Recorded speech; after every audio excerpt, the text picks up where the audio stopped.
All right, everybody, welcome out to the Logroom Guys Craft Beer Show. It is Tuesday, July the 22nd, 2025. Jersey Johnny coming at you with me, as always, is none of the Mr. Beer Samurai. Say hello, Mr. Samurai. Mm-hmm. Okay. My mouth's full. Your mouth is full. Should you be eating that now, though? It's National BLT Day. When else will I eat this? So it's National BLT. Well, because one of our guests has a BLT, too. Yeah, but I always eat it at the top of the show, and we'll see his BLT. And I don't want to take away from the grandeur of his BLT because we know his producer probably made it. Well, this is true. That's not true because he does cook. He does cook. He does cook. So, but he did have to run into work real quick today, so maybe she did make it for him. Well, we'll find out. We'll ask him. Yeah, right. we need to discuss the construction of BLTs. Absolutely. And the destruction of them. The destruction of them is very easy. I can show you mine, too. I have mine right here. So happy National BLT, folks. Mm-hmm. I'll take one bite of it and then save the rest of solidarity for Tom. No, more there. That's fine. I got BLTs. I like that shirt. Thank you very much. That's a lovely shirt. Tiki Santa. Any hammocks on there? I think there's one on the back. Please don't get up, because we know you're not wearing any pants. No, I never do. But you'll never know. So, Yep, it is our annual Christmas in July show. It is. And for our annual Christmas in July show, we do a couple of things. Traditionally, we drink Christmas beers in July, and we have two. Let our balls off outside. We do. Before we come in and cool off and drink beer, right? And we have two guests that we always have on to enjoy these Christmas ales with in July. One of them enjoys a lot more Christmas ales than we do in July. So, yeah, I think all month long. All month long. So, all month long. So, you want to mention the other 2 days, and then we'll get the show. Well, I just mentioned one, and you missed it. No, I didn't. I put it up. Did you put up Hammock Day? Mm-hmm. Oh, Hammock Day. Oh, that you did. Oh, right over my head. I totally forgot. Oh my goodness. No, there's no hammocks on my shirt. Happy Hammock Day. I set you up for it. You threw me a beach ball. You did. And you get it? You threw me a beach ball. Get it? Yeah. And you went, huh? Right over my head. There you go. Right over that. And to wrap everything else up, as if this isn't a pleasant topic. Happy National Rat Catchers Day. Yeah. Is there such a thing as a rat catcher? There used to be. There's a dog catcher, right? And well, in merry old London, right? There used to be rat catchers. That was a job. Actually, in Game of Thrones, there was a rat catcher, and he actually no, it wasn't. It was House of Dragon. There was a rat catcher, and he helped get them in so they could murder a child. There you go. This is getting very dark. It's getting very dark. Let's for a Christmas in July show. Exactly. Let's bring our guests on because let's do that. I'm a little parched. And I need something to wash this down with. We do. Please welcome to the show, Mr. Beer Whisperer and Mr. Brew Guru. How are you two gents? Luncher. Merry Christmas. Merry Christmas. Oh, ho, ho. Merry Christmas in July, you two. All three of you. Merry Christmas. Everybody out there listening. That is the quickest the intro has ever flamed out like that. And really, well, it was somewhat intentional too. So yeah, it was because we're thirsty. Christmas in July with the Beer Whisperer and the Brew Guru. There we go. All right. Yeah, can we pop already? Jesus Christ. Yes, pop away. Mine is open. Let's go. When have you ever needed permission? I was waiting for you two to quit yapping so we could get to it. Yeah, like you've ever needed permission. Stop. Really? You've never wanted permission either. So I don't know. There we go. I had one left from last year. I decided I'd pop it with you guys. All right. I've got two. Why does my label look different than yours? Huh. Mine's set up a little differently. Let me put yours back up. Put yours back up. I did the same year as John's, I guess. I could have done one too. I have Celebration, but I'm going to be a contrarian. I went with a 2022 Anchor Christmas. Yeah, but you got a theme going. I wish I would have had one of those, John. Damn, that's beautiful. I got two more. I got one of these and a 2012, and that's it. Yeah, and that's it. It's done. Mr. Chobani there. What the hell is he doing? What is he doing? I mean, he's had plenty of time to develop the culture. I mean, come on. I was about to say yogurt guy. Here comes another freaking culture joke. I beg of you. There you Stop. I will stuff. pay you to stop with the culture jokes. So No, I like that, of course. I appreciate it. I do appreciate it, John. I do. It's just you don't have to listen to it like every third show. More than my wife has to listen to it every 5 minutes. There you go. Same So, every 5 minutes, John. So the three of us are having celebration ales from you know. I got mine in my hoppy glass. Very nice, very nice, very nice. I'm happy with my hoppy glass. And you're happy with your hoppy glass. And Mr. Bruguru is having a 2022 hour special ale, which is the newest. Oh my! Or last, if you were. Yeah. Well, I think I've got like 3 of them. I have 122, 121, 120, and then I have 360 something. You're funny. It's 363 if you're counting, but no, I wasn't doing math. No math. Try not to do math. And I have a Magnum of 2016. That's all I have left. That's all I have left. So the Magnum I will not have without the 4 of us together. There we go. So That's reason enough to head down there. absolutely Up there. Up there, yeah. up there, or It's a down. long, long way. It depends. Yeah, if you down to get to loop that all thing, the so- way around, you're Yeah, good. that Yeah. would be pretty difficult. Exactly. All right. Well, Merry Christmas in July, gents. Merry Christmas. Joyeux Noël. Paris Nicole. Did she make a sex tape? Who hasn't? That was Paris and Nicole. Oh, Paris. Oh, Mhm. Oh my God. Oh, it's been a minute. Oh, hold on. John and his celebration. Yeah, John needs a minute. Just give me a I'm going to minute. continue. Now, Tom, I understand you have a BLT as well. I'm good. I do. So I just so I heard you when I was off camera. I cook all of the food. The only food my wife cooks are the The bacon. sweets. So I do all the meals, and I always cook my bacon restaurant style in the oven. Mm-hmm. As do I. It comes out much better that way. I like it that way too, but because I got home a little later than usual, I did mine in the pan. Had to have all the fans going so we didn't set off any alarms. So- yeah. So basically, I what get you're that. telling me, Dave, is that you brought home the bacon and you fried it up in the pan. So this is just basically an old school BLT, though. Yep. Nothing fancy, regular bread, toasted. I did use good bacon from a local butcher shop. A nice heirloom tomato and some good leaf lettuce. Very nice. And mayo. Can't forget the mayo on a Can't forget the BLT. But when I do what you call it, crossword puzzles, like they usually say 3-ingredient sandwich for short. So there's not a 3-ingredient sandwich; it's 5 Mm-hmm. Can't forget the bread and the mayo are ingredients. because a BLT is not a BLT without mayo. True. Gotta have the mayo. And Although I it's will not say on my tomato, I splashed a little red wine vinegar, a little bit of olive oil, and some herbs. a- you go. well, Very Although- nice. For us Patriots fans, this year with Mike Vrabel coaching, we'll be holding the Mayo. We'll be holding the mayo. Oh, Oh boy. Oh boy. This is very true. hmm So you did there. Mine's falling apart because I put too much lettuce on it. Well, how do you construct your BLT? I state your name. I state your name. Oh. Bread, you know, two slices of bread, mayo on both slices, Mhm. tomato on Mhm. both halves, Okay. bacon on one side, lettuce on the other, flip it up.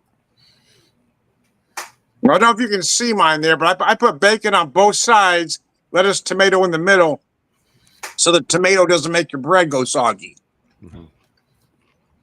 I'll put mayo. Like John, mayo on both sides, and usually that's So good mayo enough. on both sides, and then bacon on both sides, and then lettuce, tomato right in the middle. Usually the mayo is enough of a barrier to keep the tomato from really making it soggy. Mhm. And I would, rather than doing 2 layers of tomatoes, I just thick slice my tomatoes. Fair So enough. I do, Mine are very thin, yeah. I do mayo, then tomatoes on one side, lettuce on the other, so that they don't slide around because Mhm. lettuce is infamous for just sliding everything right off your damn sandwich. Mhm. Then the bacon goes in the middle. And I always put the meat, whatever sandwich it is, meat on both sides, and then everything else right in the middle. And the thing about that is, if the bacon does fall out a little bit, you got leftover bacon to nosh on when you're done. That's what I just did. Nothing wrong with that. There you But go. then again, to Tom's point, he's got double the bacon. He's got double bacon. Yeah. But on both sides. I'm gonna have to try that next time. Mm. I love a good BLT. That's just such a good sandwich. Oh, it is. It's a The only classic. better summer sandwich is a club. The only thing about I love club sandwiches. I really do. If you remove a layer of the bread and take the turkey off, then I love a club sandwich. Yeah, that's what I do too. Yeah, you don't need that extra bread, but Yeah, take the turkey but off. there is a proper way to construct a club, though. Is you make the BLT. You make the BLT first, and then you add the cheese or whatever cheese you're adding. The cheese, the turkey, ham, and then cheese on the top. See what I described about removing You always the layer. you always make that BLT first because you don't want cheese touching the BLT. You kosher? Might explode. You got those flavors got to come in exactly the right way when you bite into it. There you go. Tom missed what I was saying though. I know. By removing the layer of bread and all the turkey, you just have a BLT. I just have a Oh. Dave knows, and by far not my only favorite, but one of my favorite BLTs of all time. Dave knows where it is. I'm surprised you didn't drink a Gunner's Daughter on the show for BLT Day. Well, yeah, it's not a Christmas ale, so yeah. Yep, up there at that place in Maine that does the BLT, and it is a damn good BLT. Mass Landing, and amazing, and I'm definitely going to be having one in about 3 weeks. So, excuse me, gosh, 2 weeks. Yeah, it is a good color beer, is it not? It is. Yeah. Beer. Very, very, very pretty beer. I love this beer and everything about this beer. And in spite of what some might say, it ages well. Yeah, it does. Holds up nicely. I have. A few years ago, I went to. I always have a few cans left for Christmas in July, but I went to Harris Cherokee Casino, and and it was in August, and lo and behold, they had a keg of Celebration on tap. They had done it for Christmas in July, and they still had it, and it was wonderful. Hey, John, mine's a 24. Yours is 24. Yeah, mine is a 24. yes. That's why our cans look different. The date on Mine says 24 too. the date on mine is 10/30/24. That's the date on mine. Mine is 10/7/24. Mine's 10/17/24. So in 10 days they changed cans. Or what are you looking at, Tom? Put yours up again. With the bottom, right? Oh, it doesn't say fresh hop. No, it does. It just says it above the IPA. Oh, it does. Yeah. I wonder if. Hold on. I figured it out. Dave. And one is me and you got these. Yeah. These definitely came out of Mills River. Yeah. His Tom's came out of Chico. Yeah. There you go. That's the difference. Oh, okay. That would make sense. Yeah. Mm-hmm. Nice. But most of the beers, I think, you can't tell the difference if No. absent the difference in packaging. East of the Mississippi is Mills River. West of the Mississippi is Chico. Yeah, but the quality is the same. It's identical. Yep. Yeah. Doug and I were just talking about Sierra Nevada Pale Ale in the context of Ken Grossman opened in Sierra Nevada shortly after Jack McAuliffe had opened New Albion. Sure. Yep. And having Sierra Nevada Pale Ale from what I get now, I mean, I'm right down the road practically from the Mills River Brewery, but having drunk the California stuff for so long, there's really no difference. No, it's spot on. What they're doing in North Carolina is just as fantastic as Chico. And that place is Disney World too. I mean, oh my God. It's a hop Disney World. Mm-hmm. It's Disney World, but it has better beer. So I don't know if you go during what you call it, Flower and Garden, those pop-up kitchens that they have in each of the areas in Epcot in each of the countries, they put craft beer in those pop-up. They have good beer there. Yeah. But good beer in Epcot. Yeah, I mean, you go to Germany and Epcot, you're going to get good beer. You're going to get some good beer there. If you go to Mill River, I'm sure it's the same if you go to the Chico Brewery, but they have beers there. Sierra Nevada beers you're not going to get anywhere else. Absolutely. So, yeah. And you got another color coding. Yeah. I think it's what's the green and the yellows brewed on site. Yep. Something like that. Yeah, something like that. Yeah, there's two. There's four. One they brew there. One they bring it. One's brewed there, and it's just and distributed there. One's from Chico, and it's only for there. And then the other colors are distributed nationally, distributed. Yeah, regionally or locally. Yeah. But it's wild. It's amazing. So, it's everything that Ken has done. And they've got a huge case line of nothing but old Celebration. Oh, please. And cans. I think I took 30 pictures of it. When I was there, I took one picture of it and sent it to John. And you sent it to me, yeah. But I have, on that note, though, I have 2020, 2021, 22, 23, and 24. I have 2020 and 2021 were the last 2 years for bottles for Celebration. And I still have 2 bottles each of those. And then I have cans from 22, 23, and 24. So I think this year might call for a 6-year vertical. I'm just going to have to do it and have 6 Sierra Nevada Celebrations in a row at some point this Christmas. That sounds horrible. We'll be fuss and prayers. Yeah. That's we'll start a GoFundMe. There you go. Please do. Yes. For your recovery. Right. So you know what? I've loved this beer. Like my cousin, we mentioned Adam on the show, the whole Spite and Dival thing.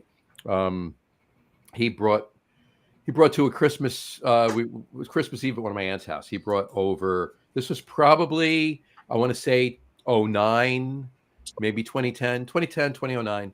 He brought over to my aunt's house. We went all over there. Brought the kids over. Their grandkids were over. We went over, and he showed up with a 1995. I want to say. What year? Wow. Two bottles of 95. I think it was in 2009, so it was 14 years old. And yes, it was a malt bomb, but it was a delicious malt bomb. Interesting. It was not. There was still hop presence. Were they refrigerated? They were refrigerated. Yeah, no, he has a cellar, but he has a, like, in his house, he has one area of his cellar was actually built for wine storage from the people that had it before. So he has all of his beer in there. So it maintains year round. That space is like 42 degrees. Oh, that's perfect. So I would have lived there. Yeah. It's amazing. Nice He brought those two bottles over. Yeah, there was still hop presence. And it was amazing that I was drinking a 14-year-old. And we owe it all to Ken Grossman. Fritz Maytag. Fritz Maytag. Yeah. Oh, you're talking about the anchors. Yes. Well, the first Anchor Christmas Ale in '75 was what became Liberty Ale, right? Which was an IPA. Mm-hmm. And an IPA as a Christmas ale inspired Ken Grossman to make Celebration Ale. Mm-hmm. Mm-hmm. Yep. So 100%. Yeah. Oh. And somebody posted, and I'm actually going to reach out. I don't know, Dave, I don't know if you saw it in one of the New Jersey groups. Posted he was cleaning out his basement. He found a bunch of bottles, and he has a bottle of the 30th anniversary, and it was a collab that Ken and Fritz did. It was a stout. Yeah. And so he had a bomber of it, and I mean, I've had that beer. Yeah. I've had it too. I've had that. That was they did what, 4 of them, right? They did 4 of them, yeah. The Ken and Fritz. They did the Ken and Jack's, which was with Jack McAuliffe, who unfortunately passed away last week. You want to talk and about then that? they had there were 2 others. One was not a collab, I think, and then one more was a collab. But they were all very, very good beers. So good. I had the I don't believe I had the Ken and Jack. I definitely had the Ken and Fritz, the stout. Yeah, I had the Ken and Fritz. But he has a bottle of it. I'd love to get a hold of that one. The Ken and Jack's was a variation on New Albion's barley wine that they did. Oh, very, very infrequently. Now I'm thinking, what was the last one? So, what was the other one that you were trying to think of? On that note, remind me. I want to remind me barley wine. Just remind me of that after John looks up what the beer was. What was the other one? You're both looking. They're all looking. I'll look at the camera. We're all looking. I'm not. I'm looking at the camera. I'm looking at the 3 of you looking at your phones. Looking at you, looking at me. Looking at you, looking at me. I am, as usually happens with a celebration, I drink it way too fast. And I believe that Tom and I both beat you. Well, I was talking more than you were. Oh, no. Tom still got his. Now he's done. Now he's done. Well, I didn't say you guys didn't drink fast either. I'm just. It does go down easy. It does. Where's the line, Tom? Where's the line? Where's the line? Where's the line? Say it. Quicker than a Tijuana hooker. There you go. There we go. 30th anniversary. Oh, Charlie, Fred, and Ken's Imperial Hellerbach. That was the Hellerbach. A Hellerbach. Yeah, that was the other collab. And then the other one they did was our Brewers Reserve Grand Cru. And you can find reviews for all of these beers on guruofbrew.com. On guruofbrew.com. Look at that. It's funny. Every time I pour this beer, I completely forget it's a porter. Oh, yeah. All right. So let's go around. Dave, what is your second beer? I'll put it in. Mine's, if I didn't know. Mine's Alpha Claus. Now, if I was originally going to do another beer, but I decided to go with Alpha Claus, one, because they're aging, because this was a 2-year-old Alpha Claus. You were originally going to go with another beer. Yeah. But you decided to go with Alpha Claus. I decided to go with Alpha Claus because they're aging. I decided to put my Cthulhu glass because I wanted to get a little bit of darkness into this Christmas. I'm trying to figure out why Alpha Claus isn't a beer. What do you mean? You said you were originally going to go with another beer, but right. You decided to go with Alpha Claus. Yeah, there was a different beer that I was going to go rather than Alpha Claus. Oh, a different beer. Yes. I thought you said another. No, but with the passing of Ozzy, I decided to go. I had to go dark. Yeah. Had to go dark. That's why I'm doing because seriously, Three Floyds, the most metal brewery out there. You think? Yeah, and putting it in my Cthulhu glass adds to the eldritchness. There you go. Did Black Sabbath ever do a Christmas song? That's all you need to complete the theme. There you go. I think he did. I don't know. Maybe he did. I can honestly say it's called Crazy Train. It's dealing with all your family. Yeah, that's one of my Crazy Train. There you go. Crazy, but that's how it goes. Have either of the three of you been to Three Floyds? No. Okay. I have not. No. You can concur with me. I've been to Three Floyds. It's a very small tap. They have a bigger brew pub, and they have wine. They've closed it though. They closed the Spirit, the distillery, and the tap room. But the tap room was very, very, very tiny. But it was metal AF, as the kids say. They blasted death metal, and I hear tell that it's every now and then you'd see like local blue hairs in there drinking. And banging, head banging, and by the way, all vinyl, as it should be, as it should be. So this is my homage to the Prince of Darkness. We will toast him once we pour our other beers. Tom, what was your second beer? Well, this is my last one. I picked this up back in September in Cincinnati. My Mad Elf. Oh, you went straight to Mad Elf. That's a great beer. It was the only, true Christmas beer I had, so I figured I better drink it. 11% it says. It is. Cherry flavored rocket fuel. You will not catch me drinking that. It is. Yeah, I'm not tasting what you did. I guess I'm not getting the rocket fuel. I've never particularly. I don't find this harsh, and I don't find it even boozy in the slightest. I've never particularly liked that beer.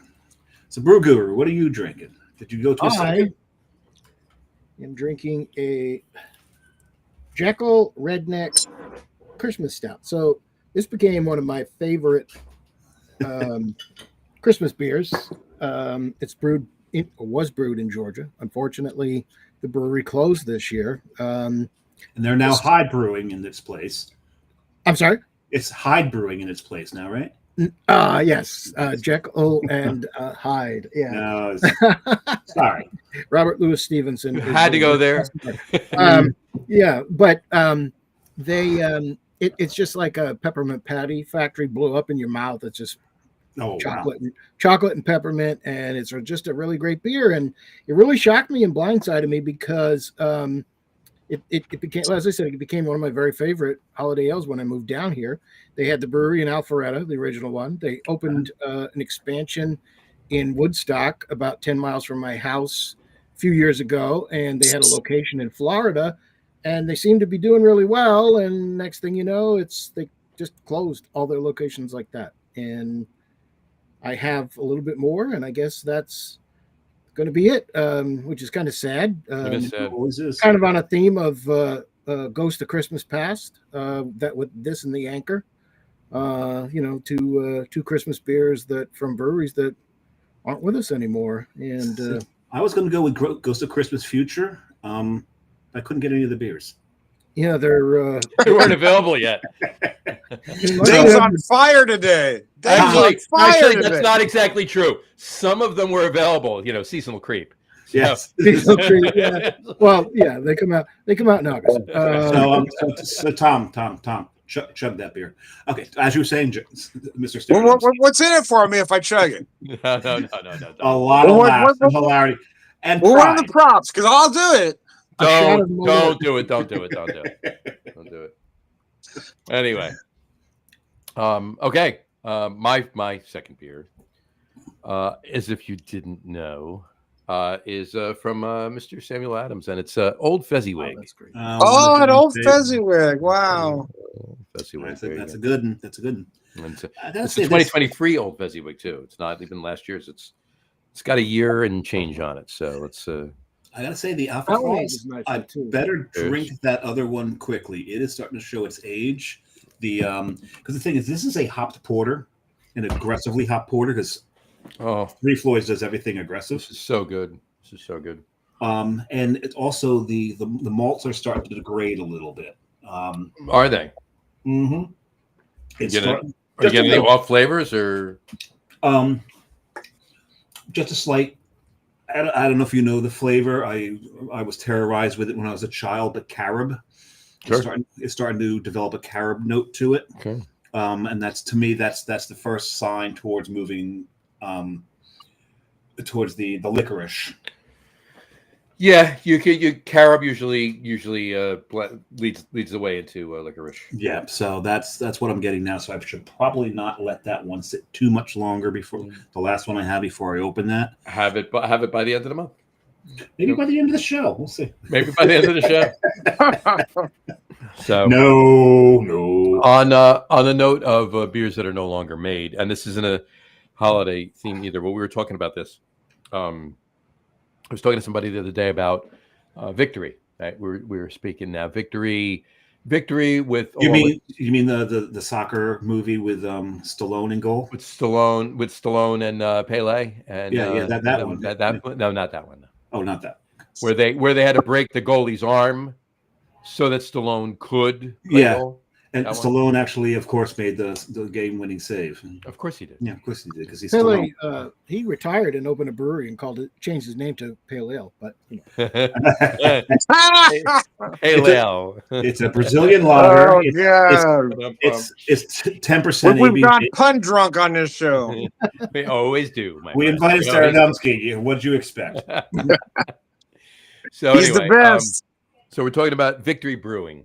Victory Brewing. The place how they've gone to they're still making Hop Devil. They're still making Dirt Wolf. That's great. Yeah. But they've really sunk a lot of their product line into the Monkey series, right? Yes. They have. So it's Golden Monkey, but it's also Sour Monkey, and it's Berry Monkey, and this monkey, and that monkey, and the monkey packs. Spank the Whatever. monkey. Monkey pop. They haven't done that one yet. I'm not sure what that would taste like, but I don't know. It's creamy. I understand it's creamy. It's a cream Spank ale, the right? monkey. Cream ale, right? Okay. But in any event, okay, that's good. Never mind. But we're waxing nostalgic, of course, like all of us always You're do. waxing right? your carrot. Right? Did you That's say? not, but I didn't say wax nostalgic after he said spank the monkey, right? I'm sorry. I heard wax your. Never mind. We'll wax it on camera. I promise. Carob. Oh, that's in this. Yeah, that's this beer. Okay. Dave, if Anyway. you continue down that line, I think you need to turn your camera off. You would never know. But we were talking about the fact they don't brew Storm King. Oh fuck! No, they don't. They don't That's do a Storm great King. beer. Doug Great and I were stuff. just talking about the fact that neither one of us can find Hop Devil, Prima Pils, any of the classics. We talked about Storm King. I'll get you. You asked. Oh yeah, I love that beer. Yeah. Yeah, barley wines, Old Horizontal. Old Ho was one of my favorite barley. Yeah, wines. that was so good. Yeah. But you can't find, to your point, it's all the variations on the monkey. I do like the original, the Golden Monkey. I really like the Old Monkey's great. Merry Monkey for their Merry Christmas Monkey's beer, fantastic too. Yeah. which is that's relatively new, and that's actually the dry spices in that one are actually very, very good. Was that a collab with Weyerbacher? Because if it wasn't, No, I'm surprised no. Weyerbacher didn't do a Straight cease and victory desist product. on that. No, I don't think so. No, it was not. It wasn't. It wasn't. Yeah, Because seriously, because Weyerbacher's got Merry Monks. and they're both in Pennsylvania. They're No, in the it same was not. It market. was not a collab. It was not a collab. I'm surprised Weyerbacher let it go. Just I saying. don't know. Hey, But Merry anyway, Monks, Merry Monkey. I mean, if in this hand you have a monk, and in this hand you have a monkey, nobody's going to confuse the two. It depends. Is the monkey wearing a cowl? That's true. That's true. That's possible too. All You right. never know. You never know. But yeah, but that's just it. Storm King, they don't make anymore. Old Horizontal, they don't make anymore. I actually reached out to a buddy of mine who's one of the sales directors for Victory to see if I honestly asked him, I'm hoping that, somehow they come up with a bottle of each that are, drinkable bottle of each that I can have on a show, right? I can have, or a couple of bottles and I can, let somebody else have one too. But I'll trade you a hat. there you go. But seriously, what I asked him for was an empty bottle. Are there any? Does anybody have, like, they collected the bottles? Anybody have an empty bottle of Storm King, empty bottle of Old Horizontal that I could even borrow just to use as props on a show, talking about legacy beers and legacy brands and stuff like that. It's become a big thing. We're gonna have our show next week is going to be basically all about legacy beers and legacy brands. Well, too specifically. If they don't, you can always check eBay. I got this Ipswich 1084 barley wine bottle for like that's $1. 48. I remember when you got that. Yeah, that's 4801, John. So it's 4801. Yeah, that was the second release they did. One of these days, we're gonna have to get him to teach him how to switch the camera so we can read his labels. That's all right.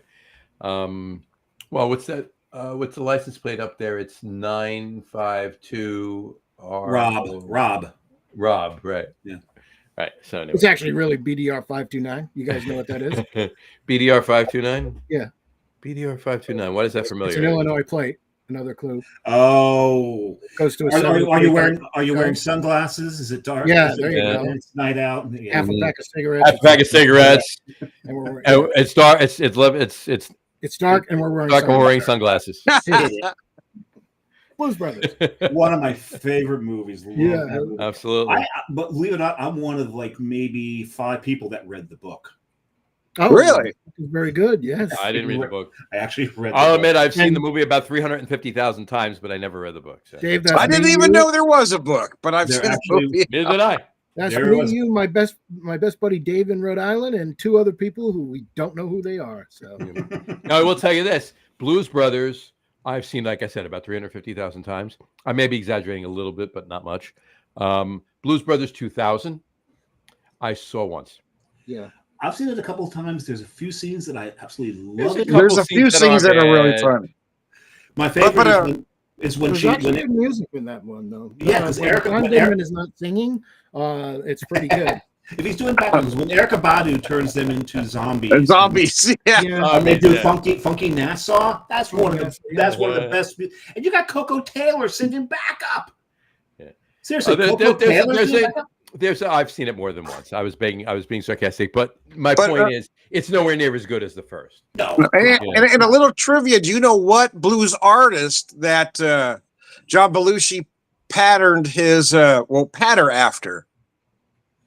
They followed blues artist Curtis Salgado around. At that time, he was in a band called Room Full of Blues. Really? So that's where Aykroyd learned how to play harp from Curtis Salgado, and the moves that John Belushi has, he got from Curtis Salgado. Yeah, that would explain why they Aykroyd was already a big blues fan, and Belushi got his blues infection from Aykroyd. There's actually a really good book that just came out about the making of the movie. I can't think of the name of it, but I just read it maybe last year, and it's definitely worth checking out. If you're, but you know what, that explains where they got the name for their album, Briefcase Full of Blues, from Curtis Delgado. Yeah, Room Full of Blues. There's the band Room Full of Blues. Yeah, that's probably Briefcase Full of Blues. Yeah, you're not wrong. You're not wrong. Yeah, that's probably where they got. I never knew that. That's awesome. I didn't put that together. That's awesome. A couple comments to catch up on. I'm with the 411. Love it. Doug Smith. Ken and Jack's L was great. I'm assuming he meant and. Ang Lee was Ken. It's Ken, Angela, and Jack. I'm not sure they did. No. They did a collaboration with Ang Lee. Didn't you know? Ang Lee, right? Ken, Ang Lee, and Jack. Yeah.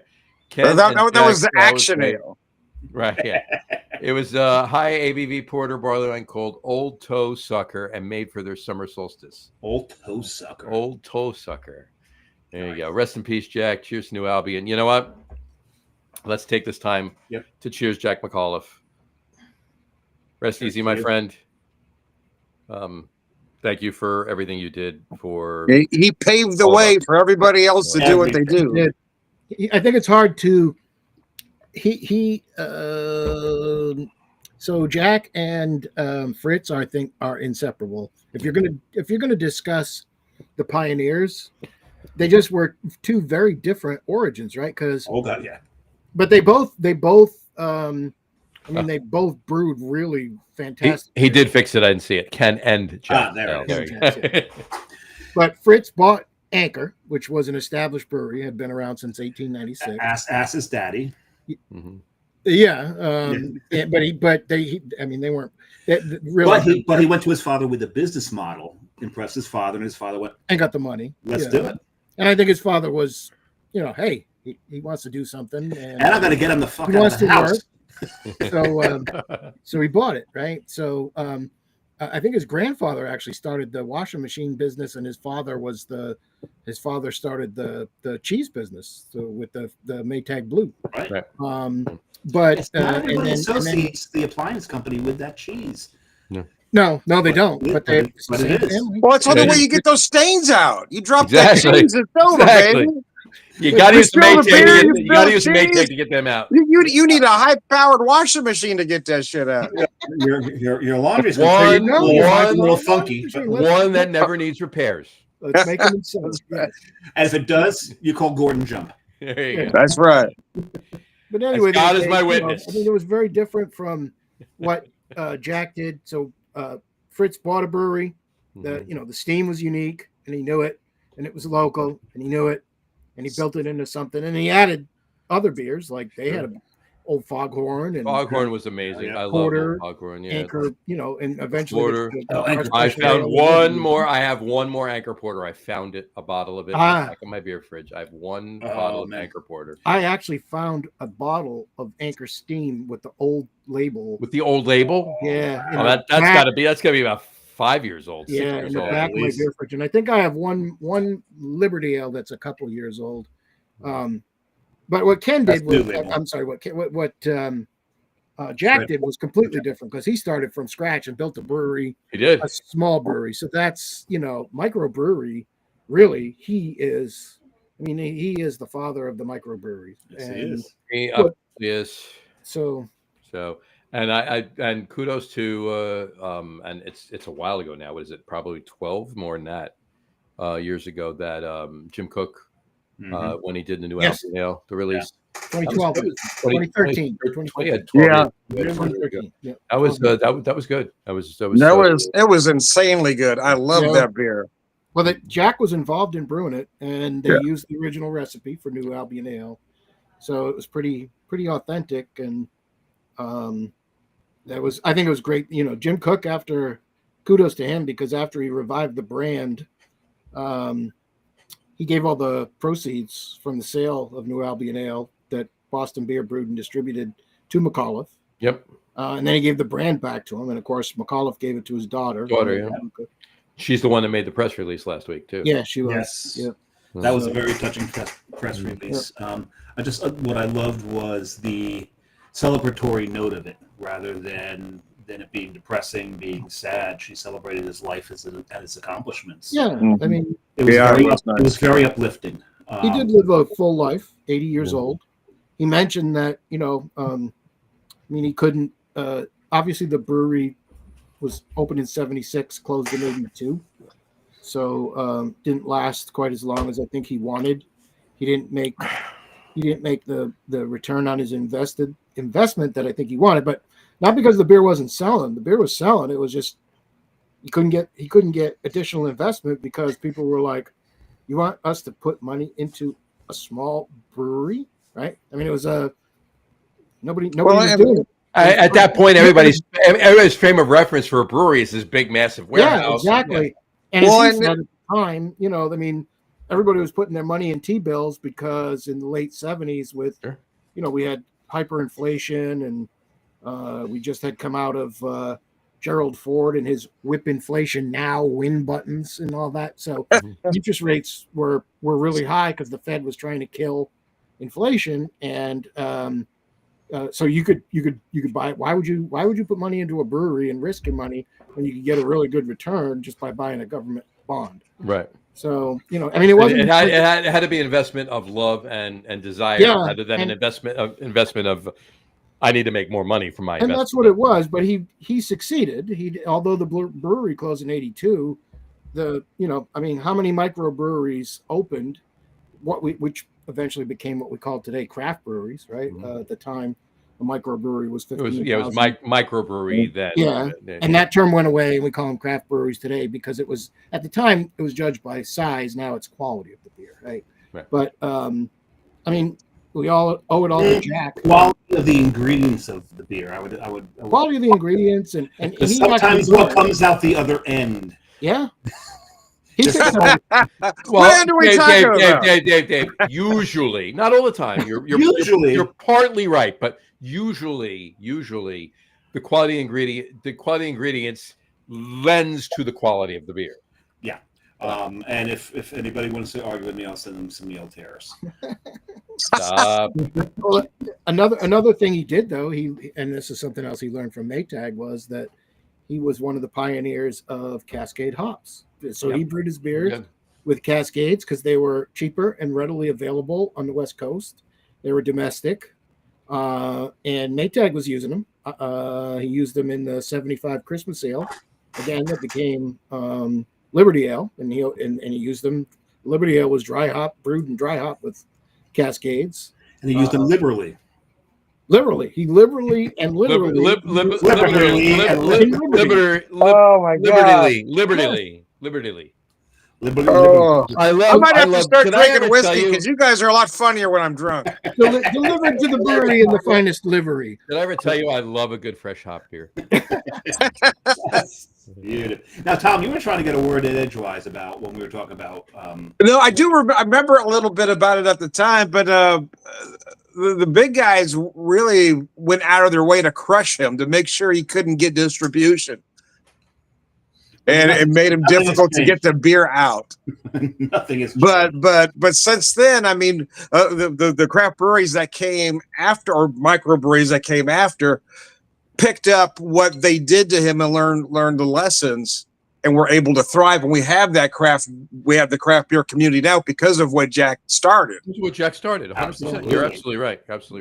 He did reap one benefit that he mentioned, and that's that as time went on into the late 80s, 90s, and the aughts, he would go to a brewery, wherever he was, and tell people who he was, and his money was no good. And I can imagine it, that. Right? He deserved it, but he got, the beer was always on the house. So and I got to be honest with you. I can't say I hate that. I don't want to use the word hate. I don't mean it like that. I dislike, like everybody saying, oh, if I walk into a brewery and somebody knows who I am, right? Oh, take this here. No, you don't. Like after I have 5 beers, you get out of here. Your money's not good here. You don't have a tip. Bullshit.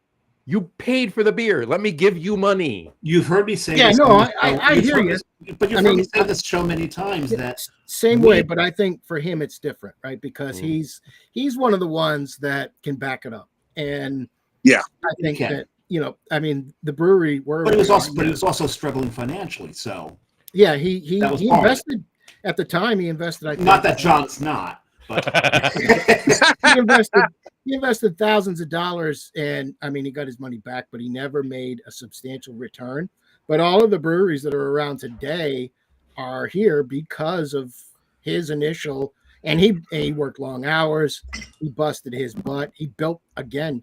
He lived above the brewery in a small apartment that he built himself. So I think in his case, I'm not a fan of people that go looking and like, hey, you know what? I'm a beer reviewer with the aim of trying to get free beer.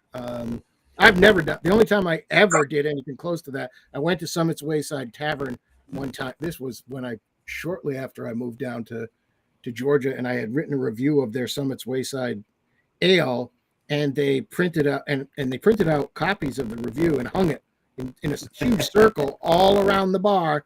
And I said, you know what? You guys owe me a beer because that's my review you got hanging up there. Yeah, but a beer. You didn't say you guys owe me right. a No, I paid everything beer. else. Right. So I got one free beer and paid $80 for the rest of my time. Yeah. So, but it's true. I don't expect. But that's the only time that I ever did anything close to that. And I agree with you. I am not a fan of people that go looking for handouts because a brewery is a business and it costs them money. They have employees, they have all that stuff. But I think in his case, it's actually somebody I would make an exception. Yeah, absolutely. Yeah. And I don't think there's anything wrong with accepting a free beer. I think there's a problem in asking for one. Yeah. If you're there and folks offer to buy you one, or the owner say, hey, I know you from this or that. Hey, you're so-and-so. Let me buy your beer. That's fine. But there's a problem walking into a place and say, hey, I'm so-and-so. How about picking up my tab? That's a problem. Or even implying that you should. Yeah. And you guys know when I first started the whole Beer Samurai thing, how long was it? Because you guys knew me way back in the day when Beer Samurai first came around. Beer Drinkers United, all that. Mm-hmm. How long was it before you knew what the hell I looked like? I knew what you looked like. The first time I was on the Lager Room, guys, if you want to know the truth. Yeah, that's probably. And there's a reason for that. I didn't keep my anonymity for anything other than the fact that I didn't want to go places and people give me stuff. And when I was recognized or outed, I got outed by a friend once, and they gave me and I was wasn't me. Wasn't John. John never outs me. But there's times where people will be like, this is on the house. I'm like, no, bullshit. It's not on the house. You don't understand what we do, what John and I do, we do to support the craft beer industry, not to leech off of it. Yeah. So, that's what a lot of folks don't get, though. They're doing what they do to specifically leech off of it. And that's what pisses me off. Oh, and all four of us know one that enjoys hemp ales. There are people that leech off the business. Yeah, it drives me crazy. There are well-known beer writers that make a habit of trying to get everything they can for nothing. And I think it should not be like that. It should be, and writers. How can you be partial? If you think about restaurant reviewers that write for the major newspapers, they're anonymous. Nobody knows who they are, and that's why they go in, they order a ton of food, they pay for it all, and they leave. Yeah, but we have one in New Jersey, and it is pay for play with this guy, Peter Genovese. Jersey. And he's outing him. Everybody knows that. We all know we're not outing him. I know people where he's been invited to be a judge somewhere, and all the other judges have pulled out saying, "No, I'm not judging next to that fucking hack." Yeah. So yeah, no, I get it. There are people that are in it just to get free shit all the time. And the problem with that is that when they do, their opinions really mean nothing because they mean nothing. However, but there are people that will listen to their opinion anyway. That's the problem. That's the problem. Okay, so you've got that. What's that pizza? That pizza douchebag. Dave Portnoy. Portnoy. Okay. So this guy comes into New Jersey, starts reading New Jersey pizza. Well, he's got multiple sexual assault charges against him. First. Oh my God. Jesus. But But my problem with it. Yeah, but the guys were really nice about it, though. Yeah, that's funny. I like what you did there. But my problem is he's coming to New Jersey raiding our pizza. And no offense to Boston, but he's from Boston. What does he know about New Jersey pizza? But the thing is, the pizzerias are all like, "Oh, reporting I raided." It's like, shut up. You should be prouder than that. Yeah. I will tell you this. And this is no way, shape, or form. Do not take this as me sticking up for this guy. But lately, every now and then his reviews come across my scrolling or whatever, right? Because of algorithms and shit like that. For the last maybe 2-3 months, he's actually been better than he used to be. I don't mean as a person. Okay. I mean, no, he's still an asshole, but his writing is improved. I mean, some of the pizzerias that he's been reviewing in Jersey, he's actually been more accurate. Right. And the thing is, you guys probably, even if you don't know the name, you know Barstool Sports. And that's that. If you haven't heard of it, but that's anyway. That's him. Yeah, he started Barstool Sports out of his basement and made it amazing. And kudos for him. He's a hell of a businessman, but hell of a businessman, and he does give back to the community. He does invest. He does donate a lot of money. Well, and the thing is, and I've seen that. But to me, it's like walking past Fraternity Row, and they're doing United Way fundraisers. Yet the shit that happens in their fraternity. Anyway. I get you. Have we poured our third beers? I poured my third beer. All right, I guess I'll go grab my third one. Hold on. I'll go get mine really quick. You guys know this is how Doug and I started Honest Craft Beer Reviews, because when you have reviewers that are just getting, they're going to be positive about the free samples to keep the gravy train going, right? Because you don't bite the hand that feeds you. If somebody's giving you a freebie, you're going to say it's great, even if it's not a great beer, because you want another brewery to send you stuff too. And if you're honest about it and you tell people, and that's why we were always transparent that, it's okay if you get a free sample, but you better tell people that it was free. We always, when we did get samples from breweries, we made a donation to charity equivalent to the value of the product received. So we're not getting anything for nothing. And I just think it's worse today than it's ever been. I get this nonstop feed on Facebook of clowns doing reviews of food in their car, spilling it all over the damn place, and some of them. Oh no! They're called influencers, John. Yeah, they're influencers. I hate that word, man. John, we are dinosaurs. It's a whole new world out there. Yeah, it is. It's worse than it's ever been. It is seriously pay for play out there now. Yep. John, you and Doug and I have had several conversations about this exact topic. Yes, many times. And I've been criticized by a lot of those pay-for-play guys for saying the things I say, for openly criticizing them. I've been hammered. Yeah, Tom's has always been 100% on board with that philosophy that, you need to be upfront. If a brewery sent you something, let the audience know so they can tell, okay, well, he says it's great, but he didn't pay for it. So. I'm going to skip ahead a couple of comments. I got to catch up in a minute, but I'm going to jump to one up really quick. Yeah. Just one. Bruguru and I know a leech who would make the rounds for free pints. So much so as a bar owner complained, here we go again. Yep. I know dozens of those people. Dozens of those. And then he said he told Bruguru he's looking for free beer. Tell them, Bruguru. Yeah, I'm not going to name names, but absolutely. And it was in a favorite establishment of mine in Philly, and I used to go there with my dad. Don't name names, but name the establishment. What was it? It was the Gray Lodge. Gray Lodge, good. Yeah, Gray Lodge pub. Love the Gray Lodge. Gray Lodge, yeah, absolutely. And and this guy was there just looking for handouts, and you guys, if you guys know the Gray Lodge, Scotes owned the place, and just a great guy, and he's got a family to feed, and he's and that's true of every bar not owner, just every brewery, but every business period. They and the thing is that they ultimately, a lot of these businesses hand out free samples as part of a marketing budget. Yes. That's all built into the price of what the rest of us pay for their product. So at the end of the day, there's the old adage, there's no such thing as a free lunch, is very true. Yeah. So when you buy some company's product, you're paying for it. Mm-hmm. And, I don't know. I just think it's I think it's a bad practice, and it's a horrible practice. It's a horrible practice. I hate every bit of it. And not for again, there's nothing wrong with receiving. I mean, somebody who offers you beer, that's fine, but there's something wrong with asking for it. If you're walking in there trying to get something free, that's wrong. Yeah, no. I mean, I've had free beer at Taco Mac before, but it's not because it's part of that program. It's because, part of the program, but I also tip 30% or more every time I'm there because the bartenders are awesome, right? And they're trying there is a rumor. One of my customers came in one day. There's a rumor that I've been 86, and I said, I want to tell you straight up and honest. There is no way in hell I would ever 86 anybody that tips as well as you do. Yeah, well. I never no way in hell. Anybody. You can insult my mother. You can slap my face. I ain't 86 in you. I'm gonna walk into Tom's into Banter Brewing.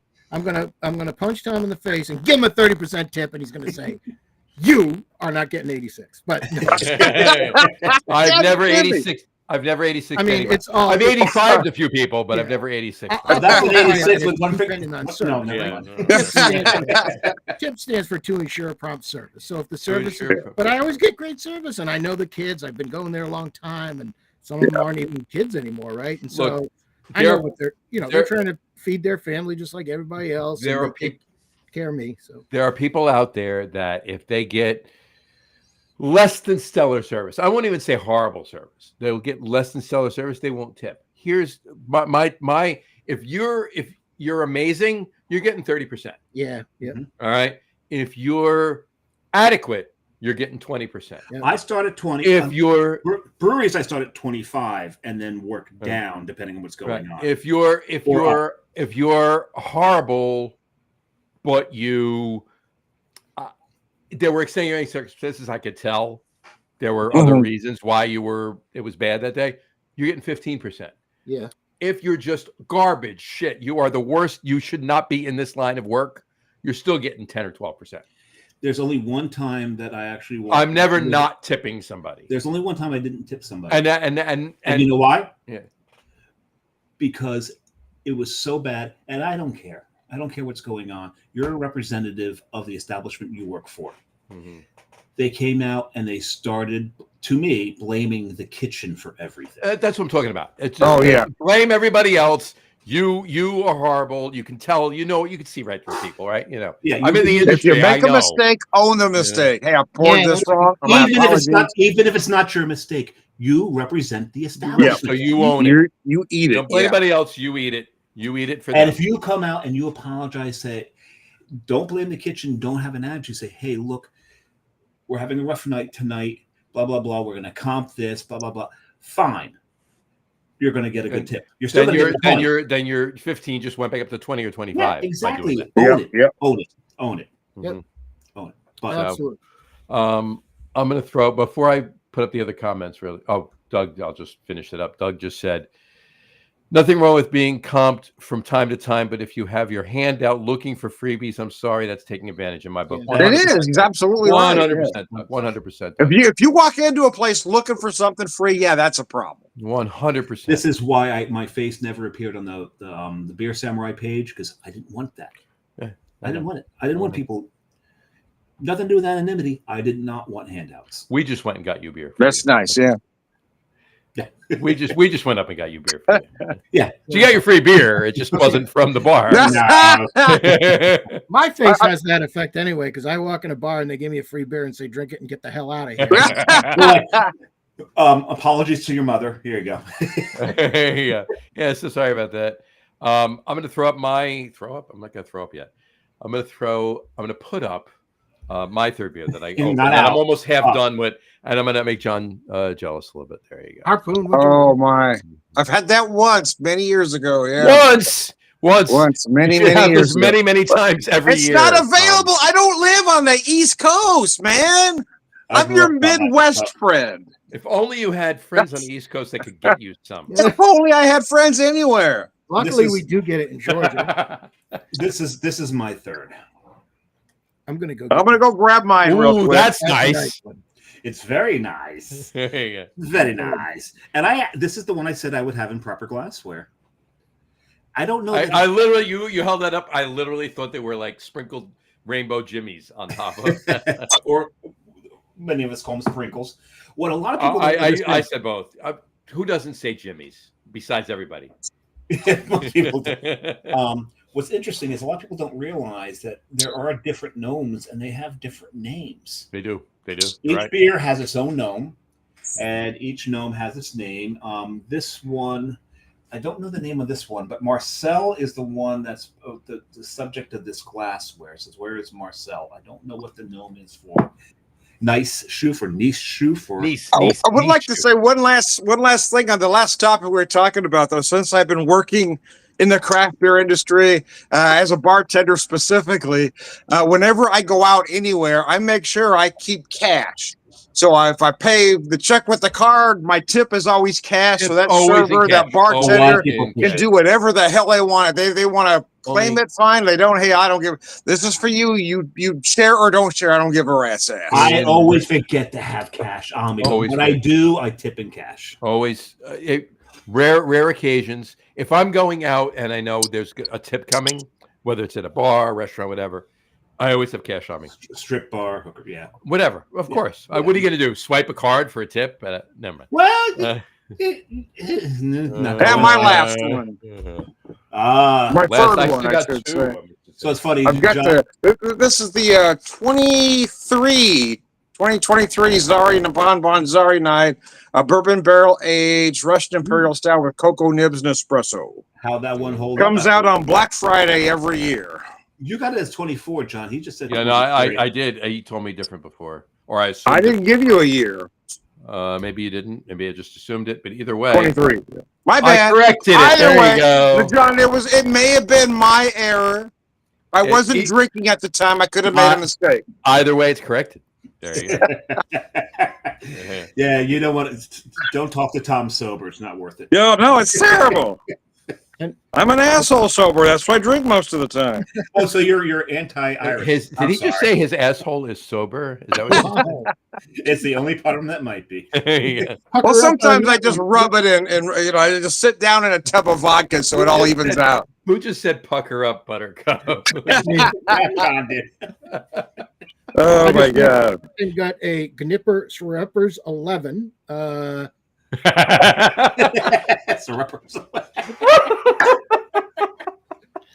Yes, fortunately, it is. the 11 reads the same way, regardless. But by the brewery, that is a 2019. I've actually never had this. So the thing is, you usually have proper glassware, but you don't have proper glassware this time. He does. That's the It says a het.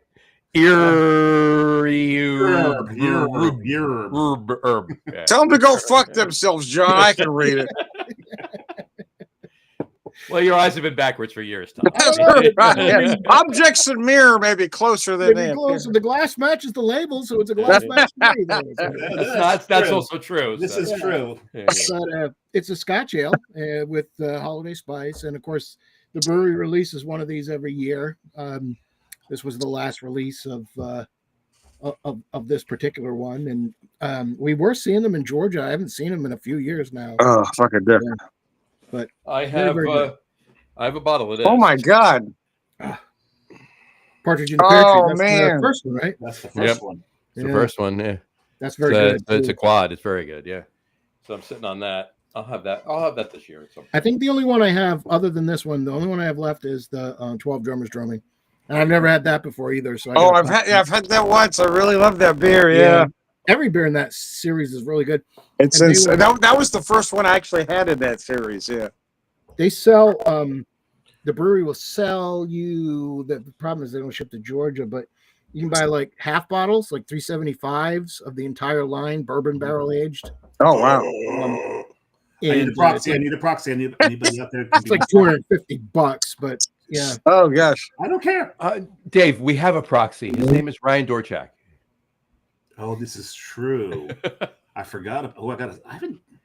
We got it. We'll call him. I was just at his place. It's a weekend. He's never there on a weekend. He wasn't there. Come on. He's never there on a weekend. Actually, even Kyle wasn't there. Kyle's not there on a weekend either. That's true. Unless there's an event bigger that, like, Like the Bigger than a Christmas tap keg lighting. Yeah. I did run into Oli though. Well, of course, Oli was there. Yeah, of course, Oli was there. Please, Carrie's Oli lives there. If Oli wasn't there, I'd be worried. Carrie's like, are any of your friends showing up? Like, no, none that I know of. And then we walk in, and right after us, here comes Oli. Mm-hmm. So, anyway, yeah, they Cloverleaf Tavern had a Trillium tap takeover. They brought one stout. It was 5%, and all IPAs. No. There was a bunch of lagers. Really? Yes, they had the Italian lager. I don't think I've had a lager from Trillium at all. They had their Pilsner, and I got to talk to Ryan because they listed it as a German Pilsner. It was definitely a Czech Pilsner. Took one sip, I was like, that's not a German Pilsner. That's Saaz. So they had a Czech Pilsner on. They had a Helles and the Italian Pilsner. Nice. And a Hef. Right. That's okay. Everything else. Actually, sorry I didn't come up. You lost. Mm-hmm. If you come up, you could have gotten a hat. I could have, but something tells me I still can. But that's besides the point. Maybe. Okay, so we do have other comments. Yeah, I do have a comment. I just want to throw this up really quick because I didn't put it up when I said it was. It's the Winter Warmer. And it's odd. The name of the beer is Winter Warmer, and the style of the beer is Winter Warmer. Well, Holiday Ale. Oh yeah. So, the name of the beer is Winter Warmer. The style of the beer is Holiday Ale. There you go. But I was just saying before you popped on, John, before we started the show, anytime we do shows like this, I'm remiss to have proper glassware like you do. I have to get back all of my glassware that I, don't have anymore. But I definitely got to get. This is definitely one that I have kept looking for this. Like you found yours on eBay. Yeah, and actually I found a spare. I have two. I still got an alert going, so if the third comes in, it's yours. Awesome. Because I am petrified. It took me forever to find it, and I'm petrified if I break it. So I've got a spare, but the third one will be yours. Awesome. Yeah, I got to keep looking for that too. But I definitely have to find. I don't even have a Sam Adams glass. Period. I don't have a Sierra Nevada glass. Something did fall into my lap the other day. It hurt a little bit, but it missed. That's a small target to hit. That's very true. You posted you had a Fiddlehead IPA the other day. Yeah. And you posted the glass. I acquired creatively that same creatively. Is that like code for stole? Oh no! I didn't stole it. It was presented to me. Creatively acquiring to me means it may have been presented to me by a Fiddlehead rep, maybe. But I did. Same glass. He showed it to you, and when his back was turned, you stole it. No, he gave it to me. He didn't show it to me. Well, that's not creatively acquiring. That was. I was being facetious when I say creatively acquired. Facetiously, creatively acquired. Okay. I got a glass the other day. Is that good? All right. You happy? There you go. I put it in my pocket. And he found it. There you go. It was unattended. It was, yeah, exactly. Cool. All right. Oh yeah, comments. There's another one.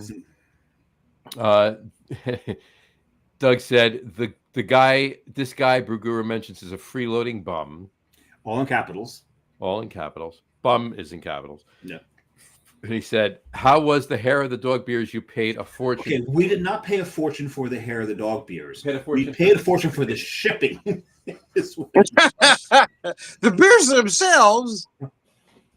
Yeah, so they have been delivered to their homes. Mr. Boak has one. Mr. Boak has 4. John has 5. That was 2016. This is 2020. The 2020 is, as Brian had mentioned, it is kind of flat. The 2016 is actually not even surprisingly, it's much better. And what John's about to show you now, these will probably make another showing on the show. These will make a showing on the show right before New Year's Eve. Yeah. Hair of the dog. So all 3 of us have one. And that's a 2023. Yeah, yes. So that's going to be a fun show, and hopefully I'll make it to the whole show and not have to hug the bowl all night long. I have Matt, Al, and I held down the fort while you were busy. Well, when you do 14 to 15% beers in less than an hour. Yeah, no, it's not less than an hour. It was less than 2 hours, but it was not less than an hour. I shoved those motherfuckers, and you drink, Dave. You drink too fast. We've said You fucked those mother chuckers. Yes, fuck those mother chuckers. Yeah. Yes, that reminds me of the very first Lager Room Guys episode I did. Where he was sleeping and you and I were. I was resting my eyes. I have to say the hair of the dog though gives me it recalls a very fond memory I have of the 90s, and I was down in of course at the time Tijuana.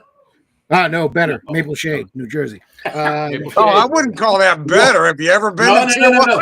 Maple Shade is underrated, my friend. Have you ever been to Maple Shade? Those women are more lascivious than.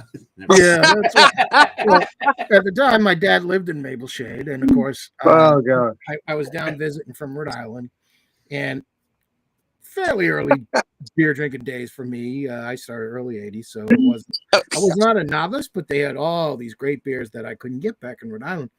And we're at this liquor store. I can't remember which one it was.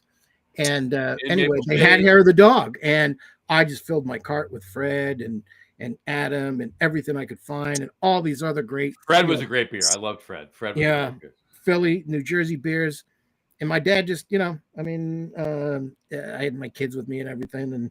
And he didn't drink any of that. I mean, he drank Victory and a few things because I turned him onto it. But he let me fill my cart and all this. He knew what I was doing. And we get to line, go to checkout, and he pushes me out of the way and swipes his credit card and pays for the whole lot of them. Oh, no. And I know what he was doing. He didn't, say a word. He just let me get whatever. He didn't say, "Hey, son, I'm paying, so go easy" or whatever. He just let me grab what I wanted. If you had known, you would have gone easy. Yeah, I would have. And that's exactly why he didn't. So anyway, I still to this day, it's one of those memories where it's stuck in your head, and it was a great. And Hair of the Dog just did you pick up any of the Hair of the Dog? What did you pick up any of the Hair of the Dog when they were selling it, John? I think that was the first time I was able to get it. So no, I mean, because recently when we got them. They closed. Oh, online? So they still have they may still have some online. No, I've looked.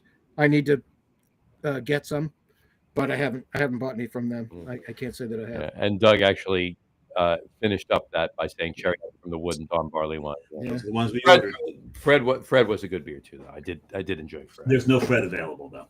There was no Fred available. It was only Adam and Don. It was Cherry Adam from the Wood and Don. Don Barley Wine, not to be confused with Don Corleone, but Don Barley Wine. Yeah, Don Barley Wine. Don. Yeah, Don. This is my beer. You get the horses. Don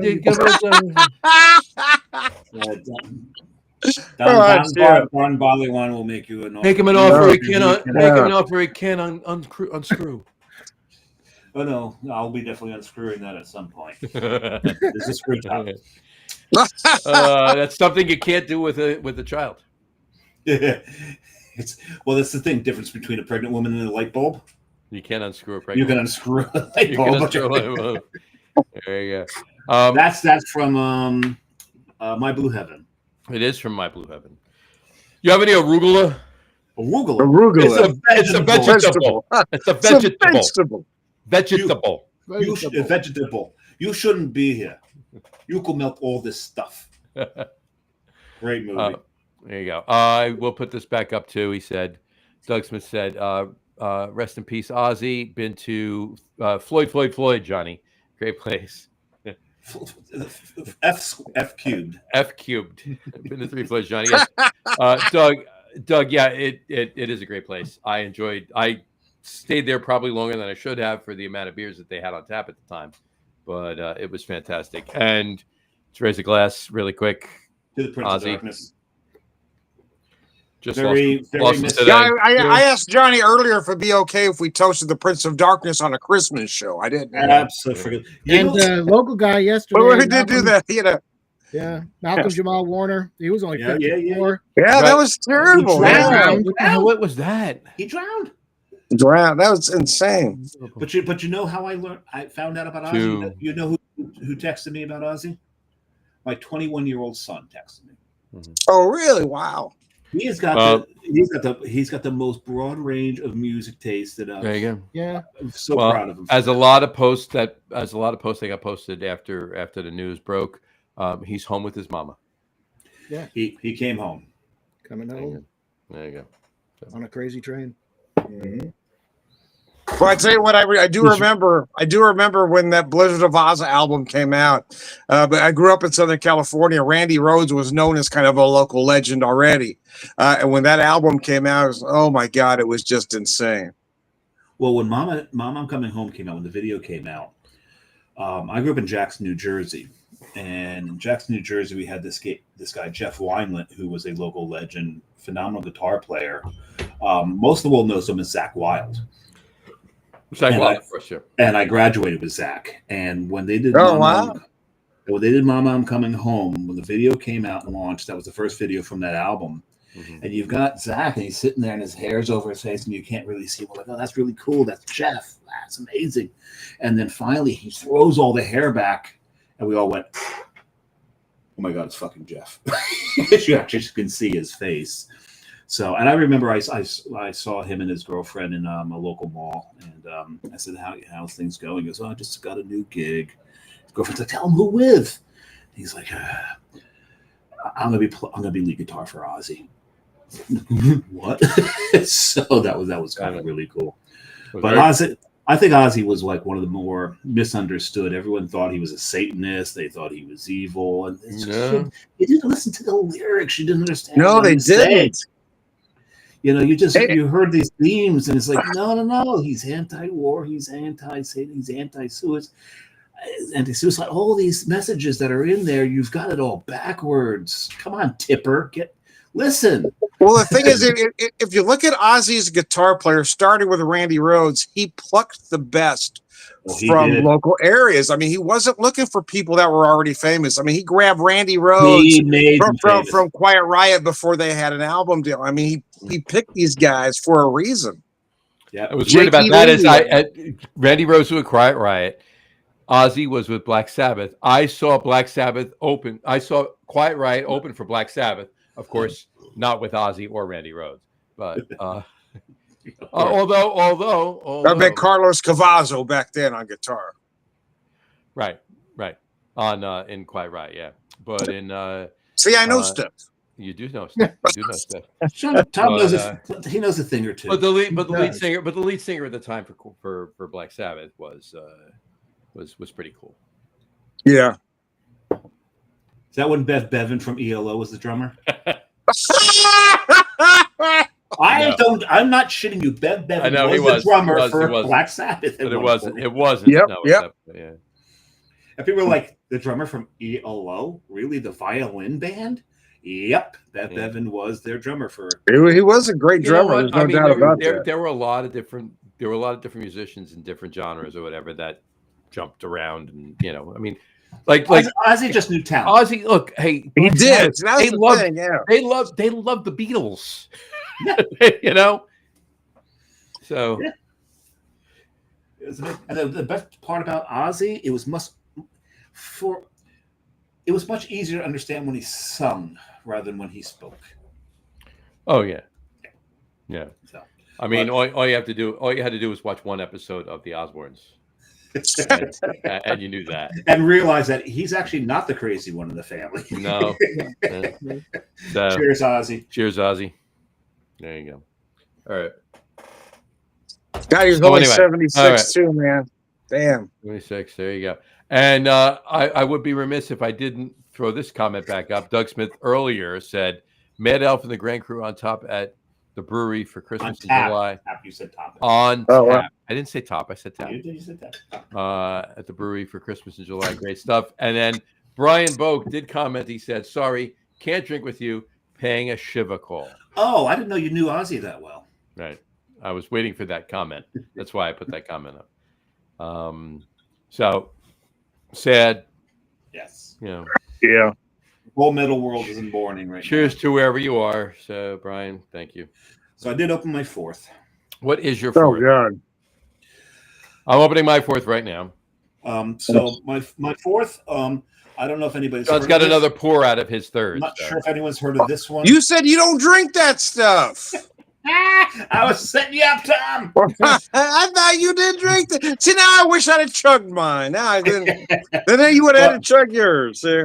Damn, I should have chugged it. Son of a bitch. I was testing you, Tom, and would I have chugged it if you had chugged yours? Yes, I absolutely would have. But I've got mine in a little glass, so I don't know if I'll finish the whole bottle. You got a perfect glass for that, yeah. This is actually from a brewery in Connecticut. Called, Connecticut.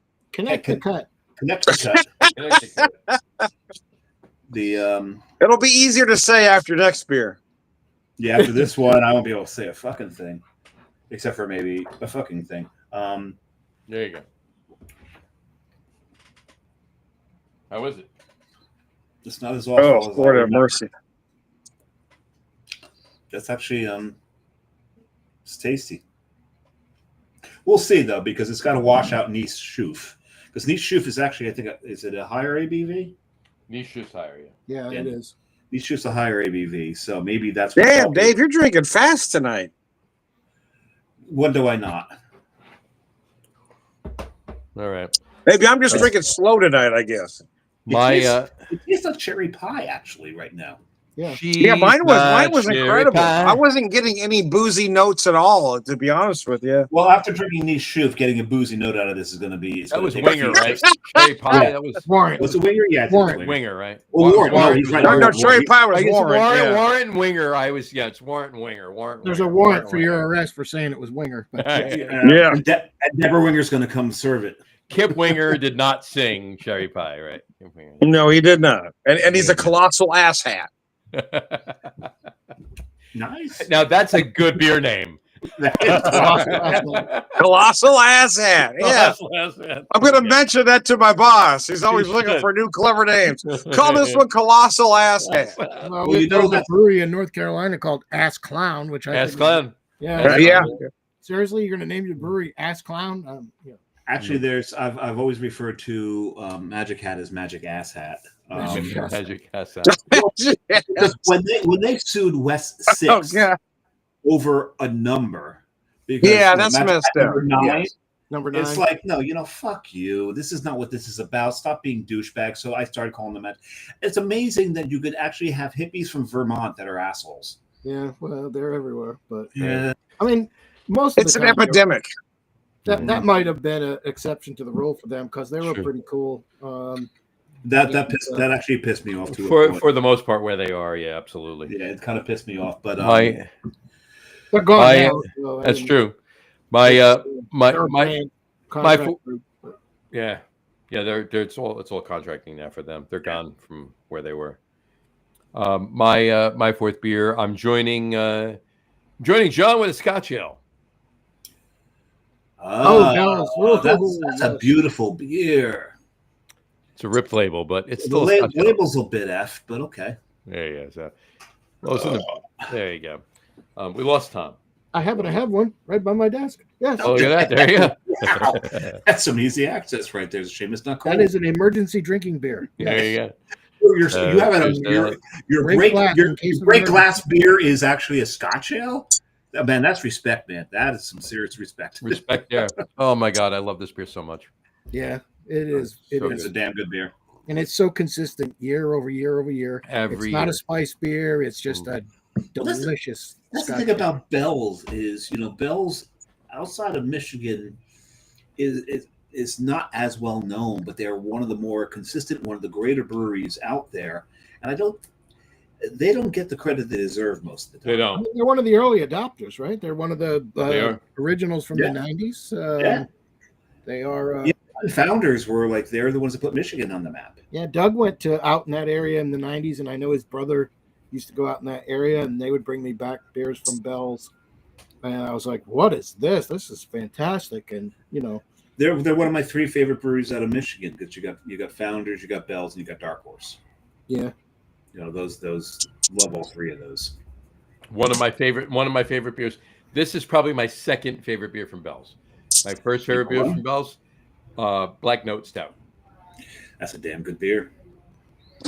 Fantastic beer. Their porter is good too, though. Oh, the porter's fantastic. And the cherry stout. The Kalamazoo stout's fantastic too. Kalamazoo's very good. The black notes, it's crazy. But well, it's more of what Kalamazoo's really good, but what I like about Black Note is it's drier. Yeah, it's drier, and I like those. And speaking of dry stouts, what I managed to grab a bunch of earlier, and of course this is a Devore find because we don't get this in Jersey anymore. It's this stuff. Oh, that's good. Yeah, this is one of my favorite stouts ever brewed. It's just. If you want a stout that the roast just throws so much bitterness, if you like bitterness, if you like really bitter IPAs and you want that bitterness level in a stout, get yourself a Yeti. And the variants are so good too. What was the one I think it was the espresso. Espresso Yeti's amazing. Espresso Yeti's amazing. Favorite variant. That was ridiculous. Mm-hmm. The Belgian one's very good too. Yeah, I don't think I've had a bad beer in that they've ever. No, I got to be honest with you. Two of my favorite, all-time favorite. I mean, for years, forever, for years and years and years. Two of my all-time favorite late year, like late October, November, December beers are from Great Divide. One of them is a barley one. And Avery. Yes. And neither of which we can get in New Jersey anymore. And that's the Hibernation Ale from Great Divide. That's the barley one. Hibernation and the Old Jubilation. And the Old Jubilation. Old Jubilation. From Avery. Yeah, I think I got cans of each. I have one can left of Old Jubilation. If I'm not able to hook up with any, I will have that one can one of our holiday shows this year. If we have them in stores again this year, remind me and I'll get you some. Please do. That'd be awesome. We can't get it anywhere near. But they're intermittent. You see them. Sometimes you see them, and sometimes you don't. Yeah. No, you're right. We've talked about this, and we'll probably wind up chatting about this on the show next week with our guest that's coming on next week, Pete. And that's New Jersey had a really, really, really huge craft distribution company that closed 2 years ago, and they sold off all of their distribution, their rights. Their rights to the brands that they did. AB InBev got a bunch. Horrible. But they got them, and then they decided not to actually bring it in. And they bought them, and then limited what was coming in from them, and then like you would assume they would do, right? And some other small boutique got a couple or whatever, but a lot of them got. It was the worst thing to happen to craft beer in the state of New Jersey ever, because the people that bought them, with the exception of a couple of the boutique brands, boutique distributors, which is fine because they'll keep it going, but the bigger distributors that got the brands that this distribution company sold off, all it is number crunchers that don't know the industry. They don't know craft beer. They don't. All it is okay. These three SKUs are doing the best. Yeah. Let's just focus on them. Forget everything else. We're not bringing them in. But not for nothing, John. New Jersey deserved it because at every turn, people made fun of Hunterdon. They get on their case. They complain about them, and they fold. I never complained about them. I didn't, but a lot of people complained about Hunterdon. They were maligned, and when they folded, everyone's paying for it now. Hunterdon brought in some of the best beer that this state ever saw, and they're gone, and we will never see. They brought in Great Divide. That's gone. They brought in Great Divide. They brought in Avery. They brought in Avery. They brought in Almanac. Yeah. More on that in September. Well, Great Divide, though, I mean, they closed their tap room, right? Didn't they? Great Divide closed the tap room. Yes, they closed the tap room in. So there's going to be changes with the brand as it is, but even above and beyond that, you said they didn't stop brewing. From what I read, they didn't stop brewing. They just closed the tap room. The tap room wasn't far away from Coors Field. Yeah, I've been there.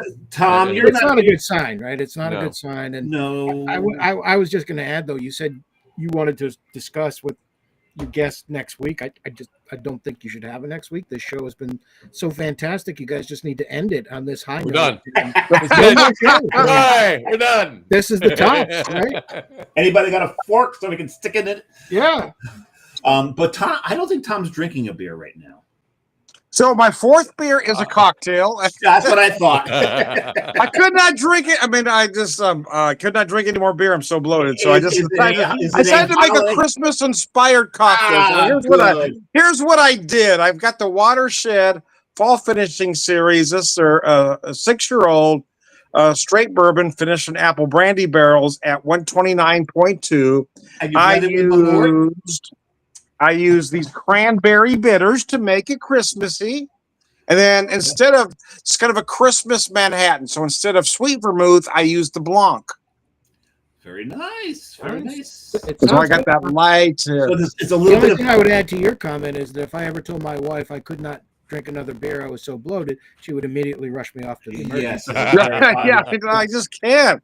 I've been struggling drinking beer lately. I get more than 2, so that's it. I can't drink anymore. On that note, not that I want to turn this into a cocktail show. We'll worry about that next week. But Tom brought a little bit of and a chaser into he did, but not. It gave me a point to say this. Now you all know this is my favorite rye. It is not mine, but definitely John's. My favorite rye, right? Michter's straight rye. Because because you have to get Catskill rye. Right. I did hook up with this. The barrels. Oh, nice. Okay. Very nice. So, you did show that at one point. I did. Did I? I did. Yeah, you done. Maybe I did. So much so that I almost finished another bottle. So you can make a Boulevardier. I can make a Boulevardier. Good, yeah. But I'm not going to use this to make a Boulevardier. I just cannot use this to make a Boulevardier. Boulevardier is now it's probably for me now exceeded my favorite cocktail. I will use this rye to make a Boulevardier. Yeah, that'll work. There you go. Oh gosh, you can do better than that. To mix it with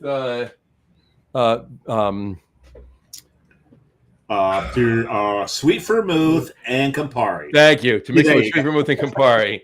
I'm not putting my Michter's through that. So I tell you one use the thing. Rittenhouse. I do love me a good Negroni, but I do really now more enjoy because Negroni for me is a little sweet for me.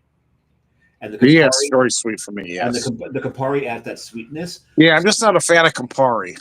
Yeah, exactly. So to get that bitterness for me is I actually, now when I make my Negronis, I really seriously, honestly, I swap the Campari out for Malort. Oh, no way. I do. And I find it. Okay. That would be this. I know what that shit is. I find it, Tom, try it. Trust me. Try it. It is the reason I was that was my drink. I was gonna do a Malort Negroni for you, but you mentioned it. You still got to do it. Damn it! You're still fucking doing it. By the way, John, this is for John and John only. Okay. No one else listen. No one. Everybody. Cover your ears. Cover your ears. Okay. All three of you listening. What I did. This is what I did on the 4th of July. Hold on. Dance it, yes. Crush it like Quint. I crushed it like Quint. There you go. Why was nobody else able to listen to that? Well, I mean, neither of you are from there. I'm adopted. All right, fine. I think I know enough about the state that I claim to be adopted. Yeah, you are an honorary. You're an honorary. I mean, they've kicked me out since I moved to Georgia, but you may have you went southern. You may have a better claim to it than I do. Of the 4 of us, you've been up there the most recent. Yeah. There you go. and I actually had around 4th of July, I had a couple of mugs of Narragansett on tap at Toctomac, which was it's just great to get it down here in Georgia. I picked this up just specifically. I picked it up for the 4th of July and for Shark Week. This is Shark Week. Shark Week, right? 50th anniversary of Jaws. Yep. Yeah. But I kept this for this show because you were coming on. Oh, I love that. That's awesome. Now, I was at the brewery when I was up in Rhode Island, and they have the inflatable sharks that they hang at the top of the bar. And I guess, do you guys sell those? I'm like, no, we don't sell them anymore. No. I will give you $50 for that thing. They're like, they're not for sale. No. Oh. Oh, that was fantastic. Well, I will tell you that being from California, I have the unique perspective of being hated no matter where I live. This is true. No matter where you go, they hate people from California. Yeah, but you know what? I mean, of the three, I mean, I've been to California. Pride being from New Jersey. Yeah. Well, you got Springsteen and Bon Jovi. Well, I mean, John. You got the Red Hot Chili Peppers. John is pseudo from New Jersey. His father lived in Maple Shade. So. Yeah. He was born in Philly, across the street from the Ortley Brewery. So there you go. Kind of PA connection there. But I'm also, when I first moved down here, I wasn't quite sure what to make of what was going on. Of course, my wife is she's a Georgia girl, and she's a peach. She's a Georgia peach, and we went up to not a Rockford peach. No, it's a Georgia peach. Straight Georgia peach. A whole different kind of peach. We went to her sister's house. Is she clingy? No, never mind. Yes, she's very syrupy too. So, there you go. That just means she's sweet, John. She's very sweet. But we went to. I mean, this was like I had only been down here a couple of months, and we went to her sister's house, and her brother-in-law was such a great guy. His name was Bob. He was really cool. But her sister comes running out of their kitchen, and she's like, "Oh my God, there's a snake in the house. There's a huge snake in the house." And there was. And so Bob goes and grabs his shotgun, and of course. The thing slithered behind the dryer in the accessory room. So he's like, "Pull that out." So I'm pulling the top of it out. He stands on the washer, pulls the shotgun down, and blows the shit out of the thing. And all I could think of was, if this is what they do to snakes, what the hell do they do to Yankees? I'm getting that. That's fucking funny. True story, though. That's a true story. That's amazing. I love it. Oh, it's great. You can't beat that. You can't beat that. That's funny. Oh, geez. All right. You can't beat that with a snake. You can't beat that with a snake. No, all right. That's not how that or a shotgun goes. Or you can't beat that with a shotgun ever. All right. All right. A couple of Christmas things. Christmas in July, if you will, things. We talk about Crazy Eddie. His prices are insane until he goes to jail. Exactly. Oh, good Lord! My mom actually used to do his plants. Really? I'm not kidding. She did Crazy Eddie's plants. He lived in That's funny. He lived in Deal, New Jersey. I can't say as I'm shocked that Crazy Eddie lived in Deal. All right. Well, yeah, why? Because Deal's full of Armenian Jews, and Crazy Eddie was an Armenian Jew. So yes. Well, I mean, it had more to do with this, but yeah, I got your saying. So. Yeah, but yeah. So, but your mom did his plants. Yes, she was the horticulturalist. Horticulturalist. The T is very important there. Horticulturalist. Horticulturalist. Horticulturalist. Yeah, and last year on this show was Overpronunciation Day, which is tomorrow now. Which is now tomorrow. Right. So make sure that so we need to do a show tomorrow then. Horticulturalist. Horticulturalist. Yes, let's do a show tomorrow just so we can do that. You should probably roll the R's. Horticulturalist. There you go. Anyway, you were saying about Crazy Eddie. No, I wasn't saying anything about Crazy Eddie. You said something. Nobody cares anymore. There you go. You're thinking about those old commercials too in the New York area with the all the bait and switch. No, it's of course. Well, it was Petland discounts. Yeah. Ocean Avenue and Avenue U in Brooklyn. Used to see them up in Rhode Island, because early '80s we had just got cable and PIX. Is that Channel 11? Channel 11. And that was one of the super stations, along with the one in Chicago, that was on cable. And we were like, "Hey, look, we can get this. We can watch this station from New York and watch Crazy Eddie. His prices are insane." Seriously, I mean, those were the two commercials that I can. They're the ones that had the buy the wee wee pads. The free wee wee pads with every purchase. Free wee wee pads. Yes, with every purchase. Yeah, but they were buy the wees. Buy the wees, yeah, on Ocean Avenue and Avenue U in Brooklyn. Yes. There you go. Three ugly dogs. It's the three commercials we mentioned on the show. We mentioned Crazy Eddie, Petland discounts, and I can bring home the bacon and fry it up in the pan. We said it before. Yes, so you did. After the show, he's never going to let his wife forget he's a man. What exactly? What was the commercial for? I can picture it. Anjali. There you go. There it is. There you go. It was Oh Anjali. God, that was a perfume, was it not? Yep. I think so. Yeah. Because I'm a woman. Anjali. Well, John, thanks for finally coming in. It's official come out day on If I was going to do it anywhere, it was going to be on this show. So you guys know, so. Oh, that's a hell of a way to break it to your wife. It was going to be after 11. Yeah. It took 11 pipers piping. Yes. Wow, that just became. It was that 11th piper piping that did it. Yeah, that last piper really could pipe. We really made that very euphemistic, didn't we? He was a piping son of a gun, I tell you what. And we're not talking about a bakery. No, we're not. He was not that kind of piper. Not at all. That gets back to Rat Catcher Day. Anyway, back to Rat Catcher Day. But I digress. The Pied Piper. Yeah, we have a top 3 for tonight. Oh, we do. But before we get to it, look, every year we talk about similar things, right? I mean, this is the 3rd or the 4th annual. Every year we talk about beer. Well, of course, right. But I just mean as far as Christmas goes. So, I do enjoy Christmas in July. All right. I don't enjoy it as much as some other people do, and I'm not even referring to John drinking more Christmas ales than I do. I'm talking about some other people that literally like. Jess doesn't have the village up. No. Okay. It's not Jess. Like certain people, like literally spend the entire month because Hallmark and a couple other channels they show Christmas movies all July long, which is cool. But which is back to Jess. Okay. Yeah. No, she doesn't watch that. She doesn't watch Hallmark. No, she doesn't watch Hallmark. She'll watch a couple of shows during Christmas, but not in July. She doesn't.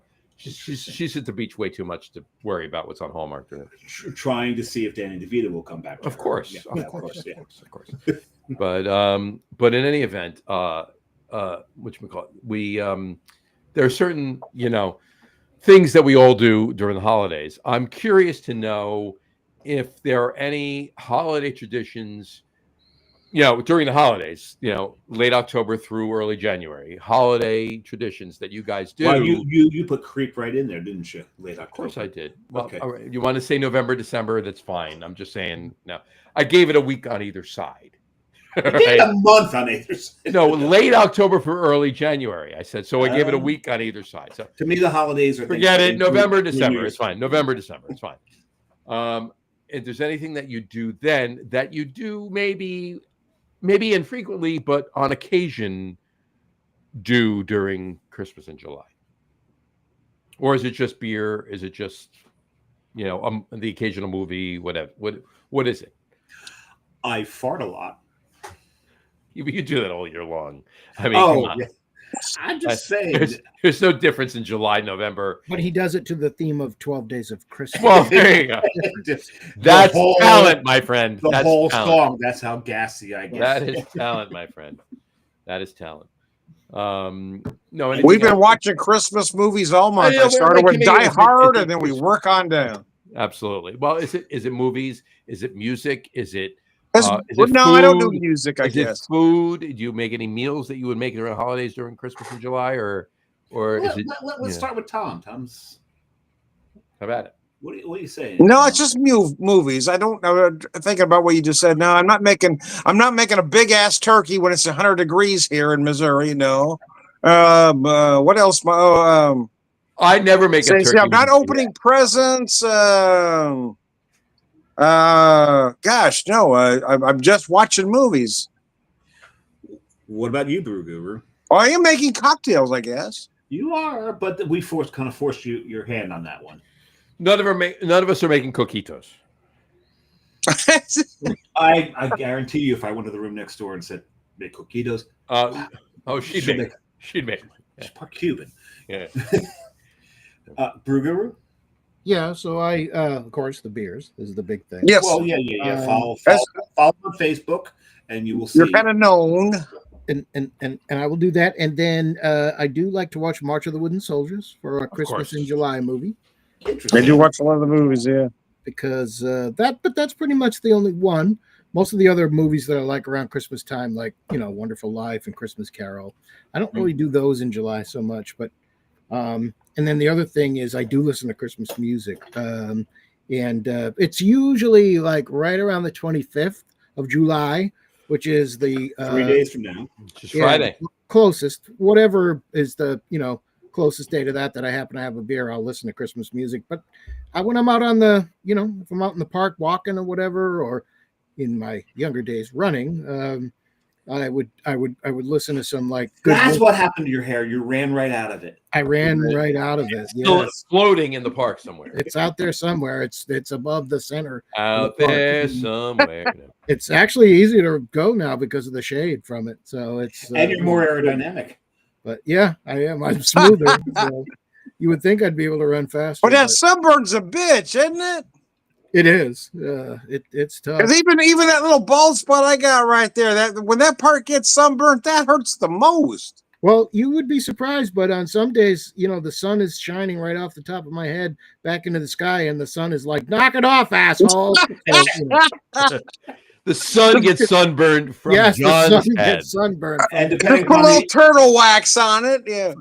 depending But on the I angle, like to he's listen burning to, the people in the shade. Exactly. Out in the park, I like to have a good tempo for you're walking or doing that. So I'll listen to Wolfgang Petrie's Christmas album. You're gonna say Puck. I thought you were gonna say Puck. I was No. like, I did too. I really did.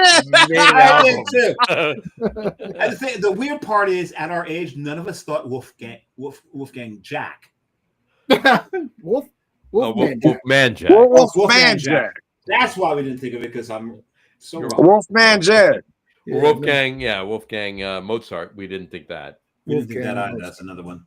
You need to listen to the Guess Who song. Well, nobody knows his name is Wolfgang. They're just Amadeus, right? Yeah. So. I will add that to the playlist. The Guess Who Clap for the Wolfman. You need to play that tune. Or Wolfgang Van Halen. We could listen to him.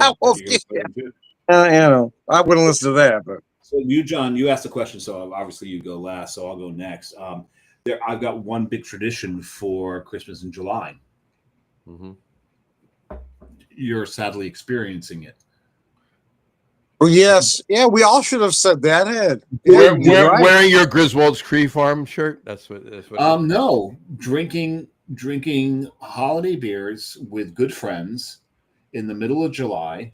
Going to work Wednesday with a hangover.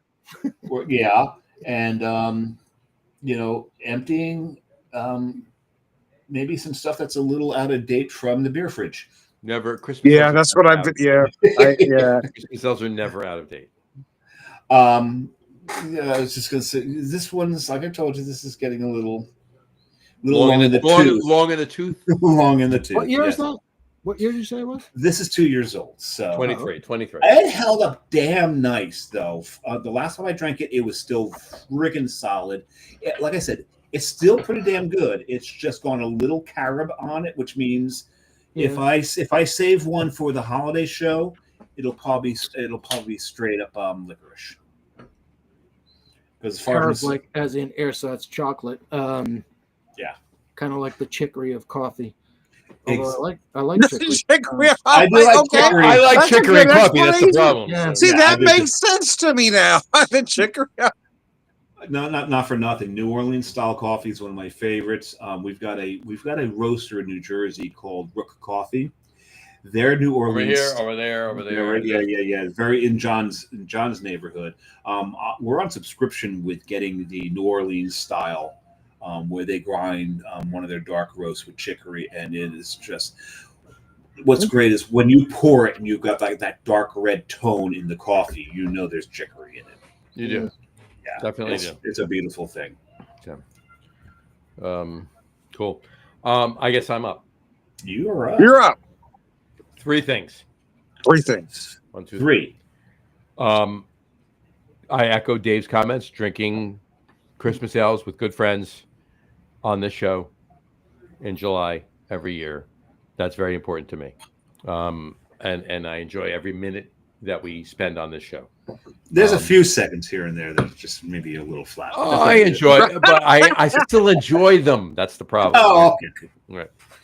Number 2, I do watch at some point, and I probably watch it twice. I've watched it already once. I will probably watch it again within the next 9 days. Die Hard. And it's Die Hard. Yeah. Right. Yeah, I always watch Die Hard's the very first ever. We always watch Die Hard first, and then we go to the other Christmas movies. Yeah. For me, it's Rudolph first. Rudolph, I gotta watch in November. I don't know why. I have to. Well, not July, but if you remember when we were young and you had to watch the specials when they came out, otherwise you missed. Oh yeah, back there. Rudolph was you watched first. it. You watched it on CBS because it was always on CBS. Yeah, it was always on CBS. That Charlie Brown Christmas, everything was on CBS. That word, everything Rankin Bass. Yeah, and that word special spiraled into bongo. Oh yeah. But Rudolph was always the first. Yeah. No, you're right. You're right. Absolutely. And if you didn't see it when it came on, you didn't You're see it. You're you didn't see it till next year. You didn't see it till That was it. But no, it's Die Hard. Once I'll watch it. I'll watch it a second time before the next 9 days expires. So, oh yeah, me too. Yeah. And my third, you got to see Hans fall off the Nakatomi Plaza. That's it. Yep. It's not Christmas. Hans Gruber falls off. Hans Gruber, baby. Have you seen that they actually have an Advent countdown with Hans Gruber falling? Oh really? I haven't seen that. That would be awesome. No, they don't. They have it. You can get that. I have 2 things I wear every year. I have my Nakatomi Plaza Christmas party 1988. I have that T-shirt. Yeah.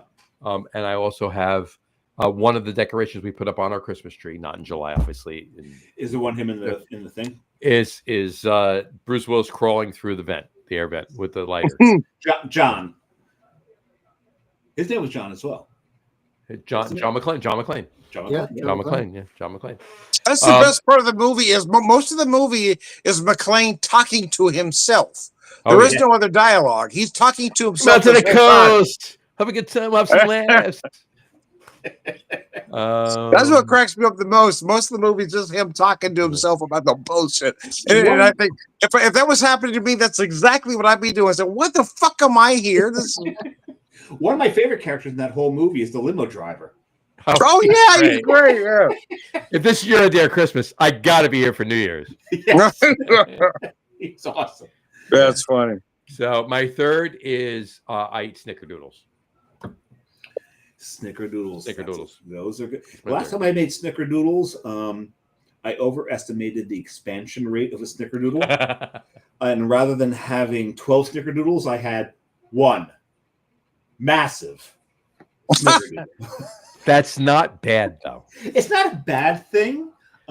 Break it apart, cut it up, whatever you got to do. Well, all I got to say is that did your wife love that one massive snickerdoodle, or would you rather have 12?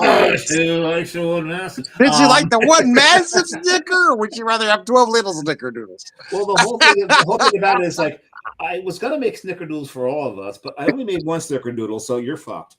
Exactly. My wife makes the best snickerdoodles known to man. I'm telling you, my wife. Nobody makes a better snickerdoodle than my wife. Oh my god, it's amazing. Okay, okay. Prove it. Yeah, you got to send us snickerdoodles. Yeah, send us some snickerdoodles. No. Send it to John. Send it to Dave. Send it to me. That was the most. I'm going to die on that hill. I don't think you guys deserve my snickerdoodles. You know well, I will say you need to send one to Hans Gruber so he can eat one while he's falling. I will say. I want to redo that movie. I swear to God, if he was still alive, I would. I'll say one thing. Tom, when I said to Tom, prove it, send us some, and he said no, that is the most honest thing I think that's ever come out of Tom's mouth right there. That was beautiful. Everything I say is honest. But that was the most honest. No, you ain't touching my snickerdoodle. I don't share. There's certain things a man should never share, and his snickerdoodle is one of them. You're not touching my snickerdoodle. Never share your snickerdoodle. His wife. That's all I'm saying. Unless you can share your wife if it's a Coldplay concert. There you go. Ooh. I think you know what we're not gonna get into this conversation. No, we're gonna leave that. I think that's gonna be the new thing, right? Where are you going? I'm going to a Coldplay concert. No, you're not. That's new code for I'm fooling around. A Coldplay concert. I think the best meme was how embarrassed are these people? They were outed in front of the whole nation that they like Coldplay. Yeah. See, that's the most embarrassing thing of all. Yeah, you're at a Coldplay concert. But Marty Nachel had one of the best. I mean, quotes. well, they, He said they could have been at a Nickelback concert. Yeah, should have been. He said, being cold-played is going to be the new word add to the old English dictionary, and he's absolutely got cold-played. Right. Yep, you got cold-played. Well, it wasn't just that. What was the other one somebody put where for the first time in how many years Coldplay dropped 2 singles? That was the one that cracked me up the most. Yeah. They haven't dropped a single since then, but they dropped 2 singles that night. Dropped 2 singles, yeah. Oh man, that's hilarious. I think I saw one the other day. It was a cartoon. It was Fred with his arms around Betty. Yes, that was good. That might be my favorite. I don't know if it's true or just something that somebody reproduced, but Simpsons called it again, and they put I haven't vetted that yet. I didn't vet it yet either, but I saw that. I did. Yeah, I haven't vetted it. If that is true, they're time travelers. I'm done. That's it. They're time travelers. Straight up. That proves if that's true. That proves it right there. That this is no, it doesn't, because somebody still lives, and they predicted a death. And so I got no more faith. There you go. All right. Time for our top 3s, and tonight's a special top 3 because regardless of what we say, our 2 guests, if you will, and they're not really guests. This is just this is the foursome that does the show every year. John and Tom do not know what the top 3 is. Oh, you didn't tell them? I didn't. No, he did not. Oh, you're a douchebag. I'm not a. I'm not a douchebag. I'm just I got tied up in business all day. Oh, so okay, to use a line. Okay. But what is the top 3? So John and I have time to think about it while you 2 are rattling on. But even more than that, I want the audience to think about the fact. Don't get too excited about the fact he said foursome, because it ain't happening. We'll break into pairs. You never know what can happen. We have one more drink. Things can get a little funky. We'll pair up in 3s. As Yogi says, we'll pair up in 3s. It'd be just like California in 75. We'll drop keys in a bowl. So tell them the top. So John, tell them the top 3. Here's the thing. We'll give them some time. We don't have to jump right into it. Give us the top 3 so John and I can ponder. And I do apologize for this, but it's not that difficult of a top 3. Okay, so. Here we go. Tonight's Tanops. Did I say Tanops? You said you did. Tanops. Okay. So tonight's top 3 list. Hold on. Let me just put this up here. Boop, boop, boo, da, boo. Tonight's top 3 list is. He doesn't even know what the top 3 list. No, I was just posting it. No, I didn't forget. Here we go. I just want to paste it there. Top 3 favorite holiday dream vacations and what we drink there. Oh, geez Louise. Top 3 I thought this was going to be Christmas related. Well, it is. Holiday dream vacations. And you're going away for not Christmas in July. He's being PC by saying holiday. Your Christmas dream vacations and what we drink there. Christmas dream vacations are what we drink there. So you need me to go. You need me to go first, so you guys have a little time to think, or is somebody? Yeah, you and John need to go first, so John and I can ponder a little bit. Since you just threw it on us. That's John's fault. It is my fault. I'm bad. He's kind of a peckerwood, but yeah, he's a peckerhead. Oh, by the way, hold on. You know what? I'm gonna give you a little extra time. I'm gonna give Dave a couple minutes too. I'm gonna do this. I opened my 5th beer. Yes, I opened a 5th beer. That's a rarity for John if it's not the last show of the year. There you go. You animal. I am drinking my 5th beer. Is the only one I have in proper glassware today, and it is St. Bernardus Christmas Ale. Oh, that's a beautiful beer. St. Bernardus Christmas Ale, and it is in proper glassware. It's today's the 22nd, right? Yeah. No, next month. Next month is St. Bernardus Day. No. I'm aware of that. And on the 23rd of next month, I shall be at Bar Bernard. Okay, there. Yeah, there you go. I was waiting for that. Yes, he's going to be in Belgium next month. That's what it is. On the 20th, nice. On 20th, I leave for Belgium, and there's going to be many John giving me the finger moments on this trip. Many. At least 5 that I know of. Probably more. It's probably more. Most likely more. And he's probably gonna throw one in just for good measure. Well, whatever it is. If it's 7, you get 8. If it's 9, you get 10. Yeah, just for being. With 6, you get egg roll. Just for being in Belgium. Did you say I get an egg roll, Tom? Just for getting with Rick 6, roll. you get egg roll. Never gonna give you up. With 6, you get egg roll. A Doris Day, never mind. Okay. All right. Tom, you ready yet? No, you just told me the fucking challenge 2 minutes ago. I got fair. one. Bruguru seems You very, and Dave take some time with this. Well, Staradumsky seems very stoic and confident in his pose right now, unless he's just fallen asleep Or with his frozen. eyes open. No, he's blinking, so he's. No, he's I there. would. I would Are you, go. are you ready to go? Yeah, I think I would go to I'd London. go for it. London. Sure. I would go to London, and I would go to the accounting shop of Marley and Scrooge, where I would enjoy many a glass of Samuel Smith's Winter Warmer. That's not a that's I like that. I would go to Chicago, where I would like to stay home alone with with several bottles of assorted Goose Island Bourbon County brand stouts. Okay. And then, of course, for the top one, I would go to Cleveland, to a house with a very bright and shiny leg lamp, and drink a lot of Great Lakes Christmas ale. So yeah, those would be my dream vacations. The fact that Cleveland is a dream vacation, I'm confuses Hey, me. Cleveland has great beer. Doug and I can tell you, They do. we have fond memories of walking over the bridge with the Guardians on it in a snowstorm to get to Great Lakes in April.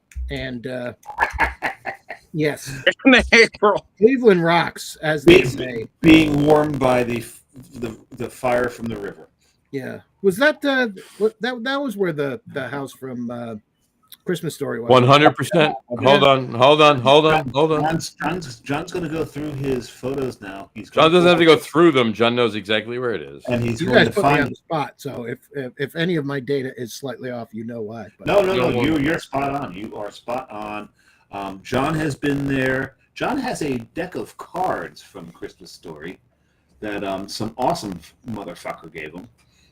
yes. There's the house right there. That's where I would go. Yep. Mhm. And I think Home Alone was filmed in Chicago, right? So yeah. Home Alone was filmed in Chicago. Yes. Yeah. Your information is accurate. And I love it. So it is just a fantastic Christmas movie. So Hold on. That's me looking at the leg lamp in the window. Hold on. Is this? Oh, you're going to pull That's up the me. electrical? That's me decoding the thing in the bathroom.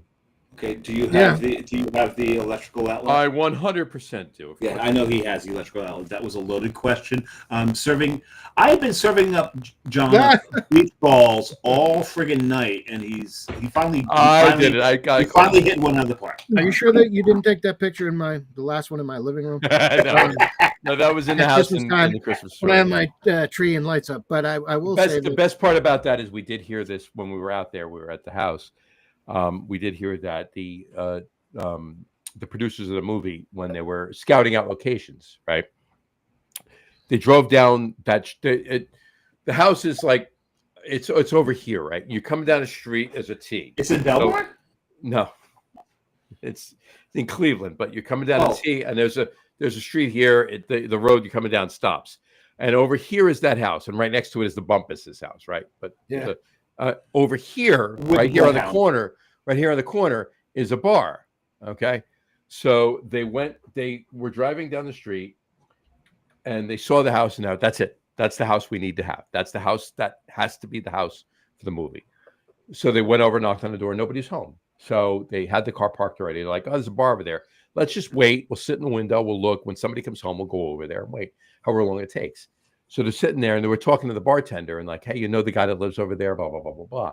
And there was a guy at the bar that said, yeah, I know the guy that lives over there. Oh, blah, blah, blah, blah, blah. What do you want to do? So he told him what he was going to, he says, oh, I'll tell you right now, I live over there and it's my house. And I'm sitting here. I'm obviously having a beer or whatever, just relaxing. But I'm going to tell you right now, I don't want any film crews. I don't want this and that and everything else in my house. They said, we'll give you whatever the amount of money. I forget what they said it was, $20,000-$30,000 or whatever. We'll give you this amount of money and we'll put you up in a hotel for the whole time. And the house will be in pristine condition, better than it was when you left. And he said, here's my keys. So, Tom, have we stalled enough to allow you to get your top threes, or do I need to go next? Nah, well, you haven't gone yet. No. That's what I said. You two were supposed to go first. Do you not pay attention? No. Staradumsky went first. We have been stalling our asses off. All right, I'll go ahead and go. Well, you should already have a list because you knew in advance, but nevertheless. I'm the one who came up with the damn top three. So yes, I'll go ahead and go. So here, I'll just fuck it. Anyways, you brave man, you brave strong.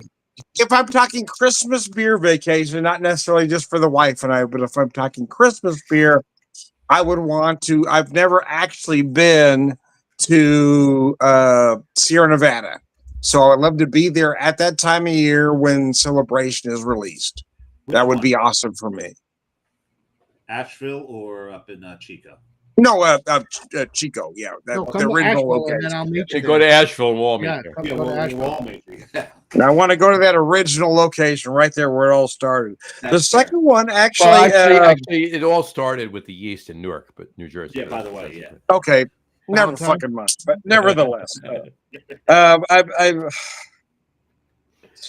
I was looking at different places and places I've thought about going,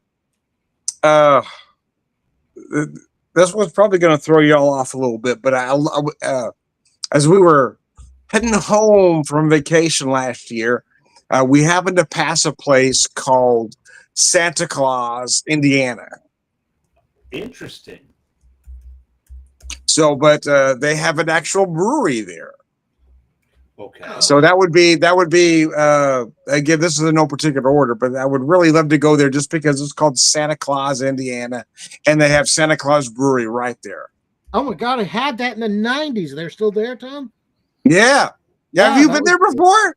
I've never been there, but I've had the beer. I got it from Beer. Yeah, no, I've never had the beer. I didn't realize it was there until we were passing through. But at the time we were passing through, there was a major storm happening, so there was no way we could stop. But oh my gosh. And you're number one.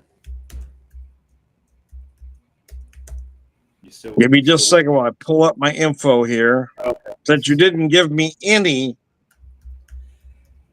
time. Yell at the one who's typing right now. Yeah. I tried to buy you some time. So I would love to go to. Yeah, there's a couple places I was looking up. Again, I really would like to go to Sierra Nevada, that original location, because it wasn't there when I left California way back when.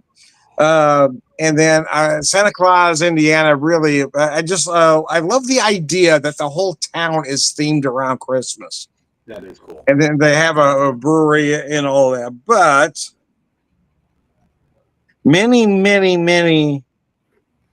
years ago, when I was working for the retail evil empire, I was transferred to Trinidad, Colorado to clean up a store that was just in god awful shape.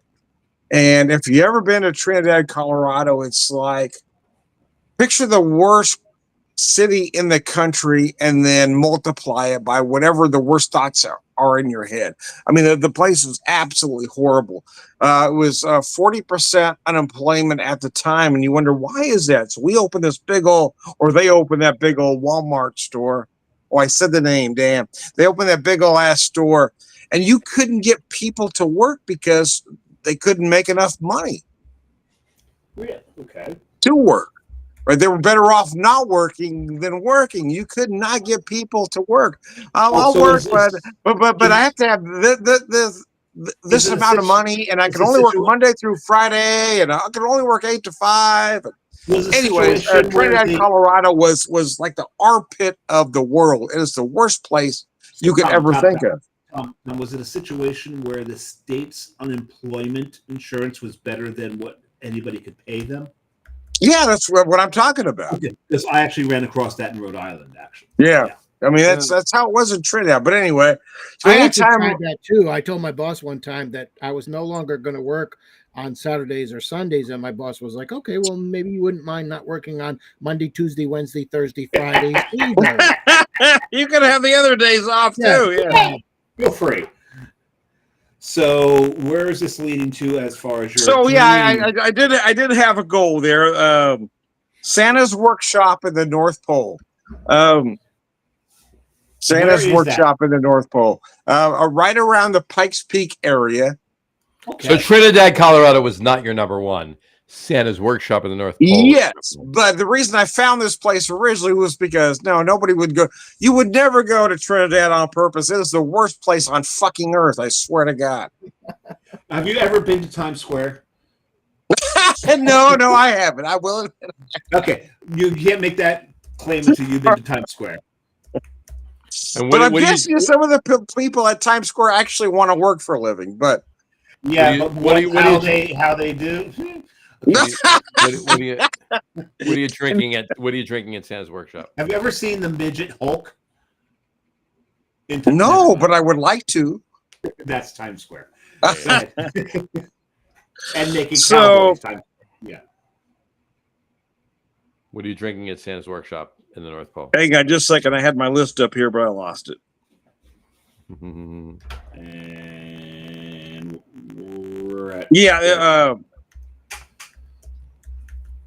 there's also if you like on one of the side streets off of Times Square, you can see. You're gonna say one of the side streets off of Santa's workshop. No, you can see Minnie Mouse. No, that's where you find all the hoes. You get ho.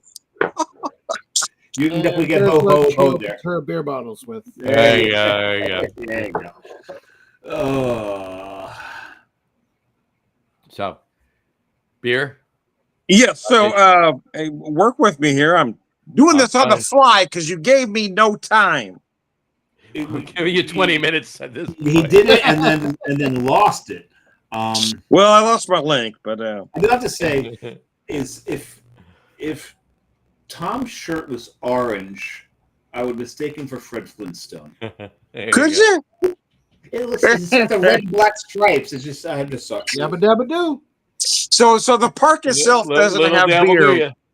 The park itself doesn't have beer, but that area there's it's Colorado. It's got beer. Yeah. Well, anyways, but I digress. BYOB. Okay. Go ahead, start talking, Dave. You just keep talking. Right. So I'll move. We'll move on to mine. We'll find out we'll find out what Tom is drinking at the North Pole after Dave's top three. There you go. There we go. My number three is, and it's because of a cassette tape that I was subjected to when I worked in the bookstore. The bookstore only had one Christmas CD, and it was the Bing Crosby CD, and it led me to one time tell the manager, if I have to hear Kaliki Maka one more time, I'm going to kill it. Kaliki Maka is I'm going to say on this bright Hawaiian Christmas day. Shut up. Say it again. Sing it again. But yeah, it's anyway. So, at any rate, but because of that, my number three is to do Christmas in Killarney. Oh, there it is. Okay. Oh, that's good. I would do Christmas Killarney, and straight up that I would be drinking Guinness after Guinness after Guinness after Guinness after Guinness after Guinness ad nauseum and enjoying every fucking one of them that is poured there. But since it's Killarney, there's another beer there that you do have to drink other than Guinness. Smithwick's. It's pronounced Smithwick's, by the way. No, yeah, that's funny. Sorry, I couldn't. Yeah, so you got to drink some Smithwick's, you got to drink some Guinness, and every now and then you got to mix the two of them, float one on top of the other. A Blacksmith. Blacksmith. That's me. You got to drink a Blacksmith. So that's my number three. Killarney drinking Blacksmiths, Guinness, and Smithwick's. My number two is Austria, and I want to be there for Krampus. I want to see that parade. I want to see them whip the nasty children into shape. And I wouldn't drink any Austrian beer that they will offer me at that point. Absolutely. But to be in Austria for Krampus, that's got to be expectable. And I think Salzburg has the best. So you can put in Salzburg. That's got the best Krampus. Why don't you drink Sammy Claus while you're there? I was going to say, if they offer me a Semitschloss, absolutely, I'll be drinking one of those. Fair enough. Eggenberg, right? Eggenberg, Yes. Eggenberg. So yeah, you can put that in. In Switzerland. But... Yep, but they moved it into Austria, or as Germans say, Österreich. Österreich. But speaking of Germany, my number one is actually Germany, specifically Cologne, for the Christmas markets.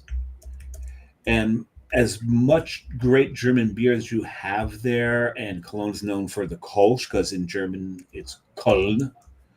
Köln. K-O-L-N. Köln.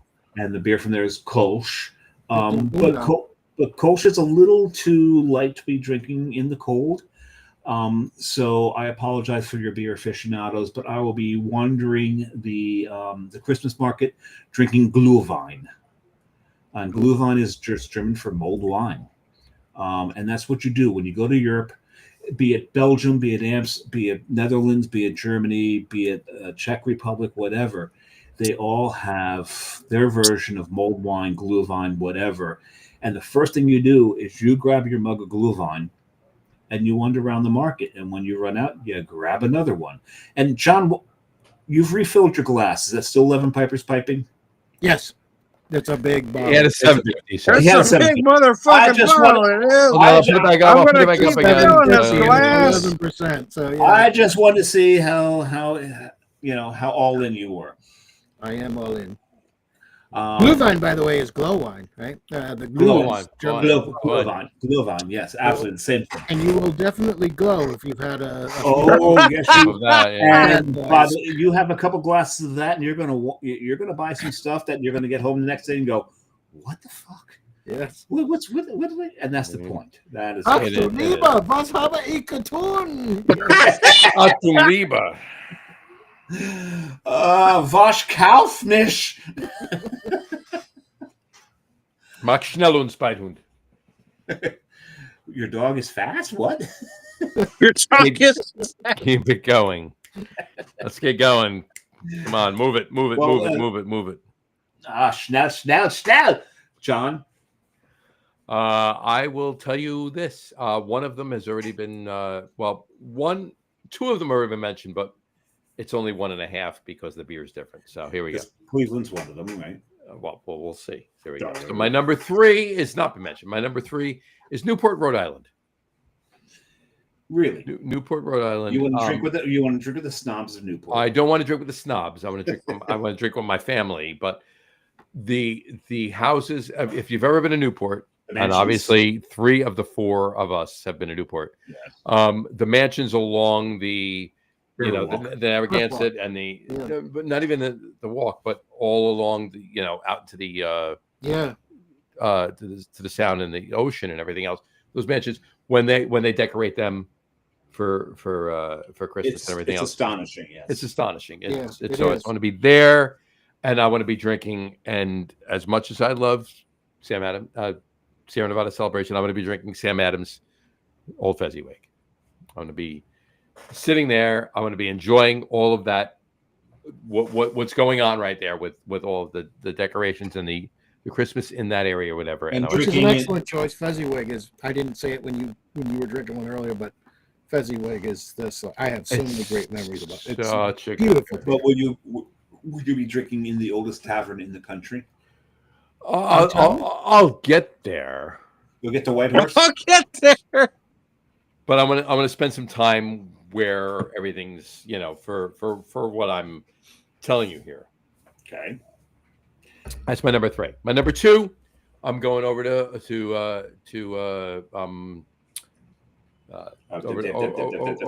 over to England. Old Blighty. I'm going over to London. You're crossing the pond. Crossing the pond. Going over to Blighty. I'm going over to London, and I'm going to be in the city. as much as that city just loves Christmas. It's insane what they do over there. I want to be in the city. I want to be in London, and I want to be drinking Sam Smith's Taddy Porter is what I want to drink. Yeah, that's a beautiful beer. First time I ever had a Taddy Porter, I was like, oh, cool, black bottle. And then I started pouring, went, what? No. Oh, fuck. Okay, the beer's black. Yes. There you go. And my number one, as you could have guessed from the pictures that I just showed you before, would be Cleveland, Ohio. Would be celebrating everything by the Christmas Story House, and going over to the town square over there, which was Higbee's, which is actually a casino now. It's Jack's Casino. Your father owns a casino? My father owned a casino. Imagine that. And I'm still here doing this podcast now. I didn't know he was Native American. And drinking the exact same. Yeah, right. Drinking the exact same Skin beer. is a little red. It is a little bit. Drinking the exact same beer. From drinking. That's his name. That's very true. That's the Irish. He's going to be drinking a Great Lakes. He's trying to get out Great Lakes Christmas. I'm going to be drinking the same thing Bruguru is drinking at Great Lakes Christmas. And I am going to, on Dave's theme, take great schadenfreude in the fact that on short notice, I stole Johnny's Thunder and came up with my number one location. Is his number one. Yeah. Drinking the same fucking beer. So, yes. Schadenfreude. I like that. And there you have it. So there you go. That's Tom, did you ever figure out what beer you're drinking? You're drinking? I had already mentioned it was Pikes Peak Brewing Company, but I lost my link. It is their Christmas ale. It was a winter warmer at 8.3%. The Pikes from Seattle? But just to be Denver, Pikes Peak area. Oh, okay. In Colorado, because I lived out there for a little bit, and I lived in Trinidad. So anytime we get away, we go out to Colorado Springs. So it's just past Colorado Springs. You get into Pikes Peak area, and oh my God, that area is so incredible. Oh, Pikes Peak's beautiful. I love it out there. Oh yeah, it was amazing. Yeah, I mean, I hate cold, but I love that particular part of the country. It was amazing. What's amazing is you could be out in Denver. You could be out in Colorado. This is why I love Colorado. You can be in Colorado in the summer and go to certain areas that are freezing. You can be in Colorado in the winter and go to certain areas that are hot. So and not hot compared to the islands by any means, but hot compared to like Trinidad. The rest of the state. Yes. Right, exactly. That was horrible, but we love Manitou Springs and Colorado Springs. It was just amazing. Yeah. And get bitten by a rattlesnake and game over, man. Exactly. Doug Smith says, I missed the top threes working. To give you a recap, the top threes were top three favorite holiday dream vacations and what we drink there. Brew Gurus were London, and he'd hang out at Marley and Scrooge offices and drink a Sam Smith's Winter Warmer. It's number three. His number two was Chicago, Home Alone, drinking a Goose Island Bourbon County Stout, for his number one, he'd go to Cleveland, where they filmed Christmas Story and drink a Great Lakes Christmas Ale. Tom's, he'd go to Chico, California, and drink Celebration. He'd go to Santa Claus, Indiana, and drink any beer from Santa Claus Brewery, and he'd go to Santa's Workshop in the North Pole and drink Pikes Peak Christmas Ale. Dave's was Kilcarney. His number three, Kilcarney, and he drank Kilkenny. You put Kilkenny and Killarney together. No, Killarney. It was Killarney. Yeah. Christmas in Killarney. It was in Kilcarney. It was Killarney. Kilroy. But you used to live in Carney, and you weren't happy from time to time. And you're wrong because Smittix is actually in Kilkenny, not Killarney. Yeah, so you want Kilkenny or Killarney? Where do you want to be? Kilkenny. Kilkenny. What beer is that? Oh, yes. Kilkenny, you bastards. Son of bitches. One of the two. It's Killarney because that's the song. Killarney. I typed Killarney, so there you go. Okay, good. You just read it wrong. But I've drank in Killarney, and actually, I think some of my favorite memories of drinking in Ireland were in Killarney. There you go. And he'd drink a Blacksmith. He'd drink a Guinness and Smittix. Right. His number two would be he'd go to Austria and for Krampus and drink a Santa Claus, and he'd go to Cologne for the Christmas markets and drink a mulled wine. I would go to Newport, Rhode Island for the Christmas decorations for all the houses right there on the ocean, and drink a Sam Adams Old Fezziwig. I go for my number 2. I'd go to London and be in the city and drinking a Sam Smith's Taddy Porter. And of course, my number 1 is the same as Bruguru's number 1. I go to Cleveland, Ohio, for the Christmas Story House and drink a Great Lakes Christmas Ale. But since to be clear, while I was talking about those, and then while Tom and Dave were, Johnny went to AI and had images of the Christmas Story house created with him in them so that he could steal my story. So but yes. And because Doug's listening now, and in his honor, I'm gonna do one of these. I'm gonna do one of these. So Doug, that's me on the phone. That the mother talked to the teacher. Wow. No, not the teacher. The other. Oh, the other mother. Yeah. Where did he hear that word? From his father, of course. Oh, no. And then her beating the child. It's amazing the images AI can generate these days. I just want to know. But at the same time, actually, on a more serious note, and in line with the more semi-obscure Christmas songs of Christmas in Killarney, if any of you know Dominic the Christmas Donkey, yeah, my friend Rudy passed away in April, and that was his favorite Christmas song. Rudy and I were friends for a long time. To Rudy, Island. To Rudy, that is my favorite Christmas song. Yeah, he loved Dave knows it. That is my favorite Christmas song. I will shoot to Rudy. To Rudy. I will think of Rudy while I'm singing that song 90 times this Christmas. I will shoot down my malort for Rudy. Thanks. Tom. Jingity jing, it's Dominic the donkey. Jingity jing, so there it is. The Italian Christmas donkey. La la la la. So Tom, are you finishing? Shut up! Are you finishing, Tom? Are you finishing your BLT there? Hey, what more? What? Are you finishing your BLT? What else are you eating there? To Rudy, it's a cookie. It's a monster cookie. It's a snickerdoodle. It's a snickerdoodle. No, it's a monster cookie. All right. You baked monsters into what's? Have you never had a monster cookie? Explain monster cookie to us. No. Doug said to Rudy, and he also said, "Good choices, nice, good choices." Bruguru and Tom remembers I lived in London. There you go. Yes. What's in a monster cookie there, Tom? Everything. Monster cookie is the everything cookie. It has oatmeal, peanut butter, chocolate chips. Everything's in that sucker. Everything you can make in. Oh, so it's a kitchen sink cookie. It's the kitchen sink cookie. Yes, it's the kitchen sink cookie. Got it. And Jess makes those every year, and they're fantastic. Oh my God, it's amazing. Yeah. So your wife made you some cookies. Yes, she said she's the baker. Okay. So we've established this. Tom's the cook. She's the baker. I do the meals. She does the good stuff. Yeah, she does all the sweets. Yeah. Okay, got it. There you go. All right. Cool. All right. This has been an amazing show. It's been a lot of fun. It's always fun every year we do this show. Especially with these two idiots on. Well, last year I had to. By the way, when he says two idiots, he means me and him. That's what he means me and Tom. I mean him and Tom. No. He means me and him. We embrace the title. I mean them, and the both of them know damn well I mean it with love. Yeah. He does. They know it.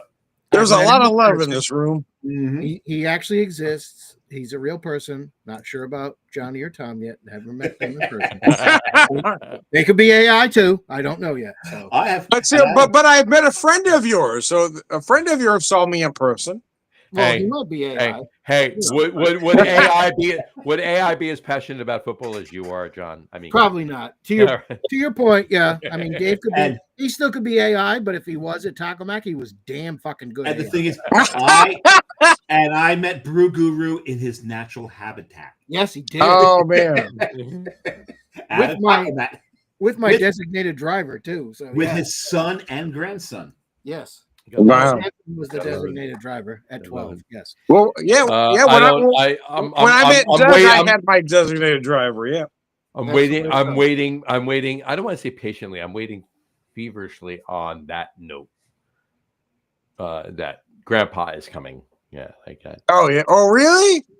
Oh nice. That's because he's got a couple of married one. Well, one married one, and married one. The other one's getting married in 6 weeks. So. Oh really? Oh nice. Being a grandparent is the best.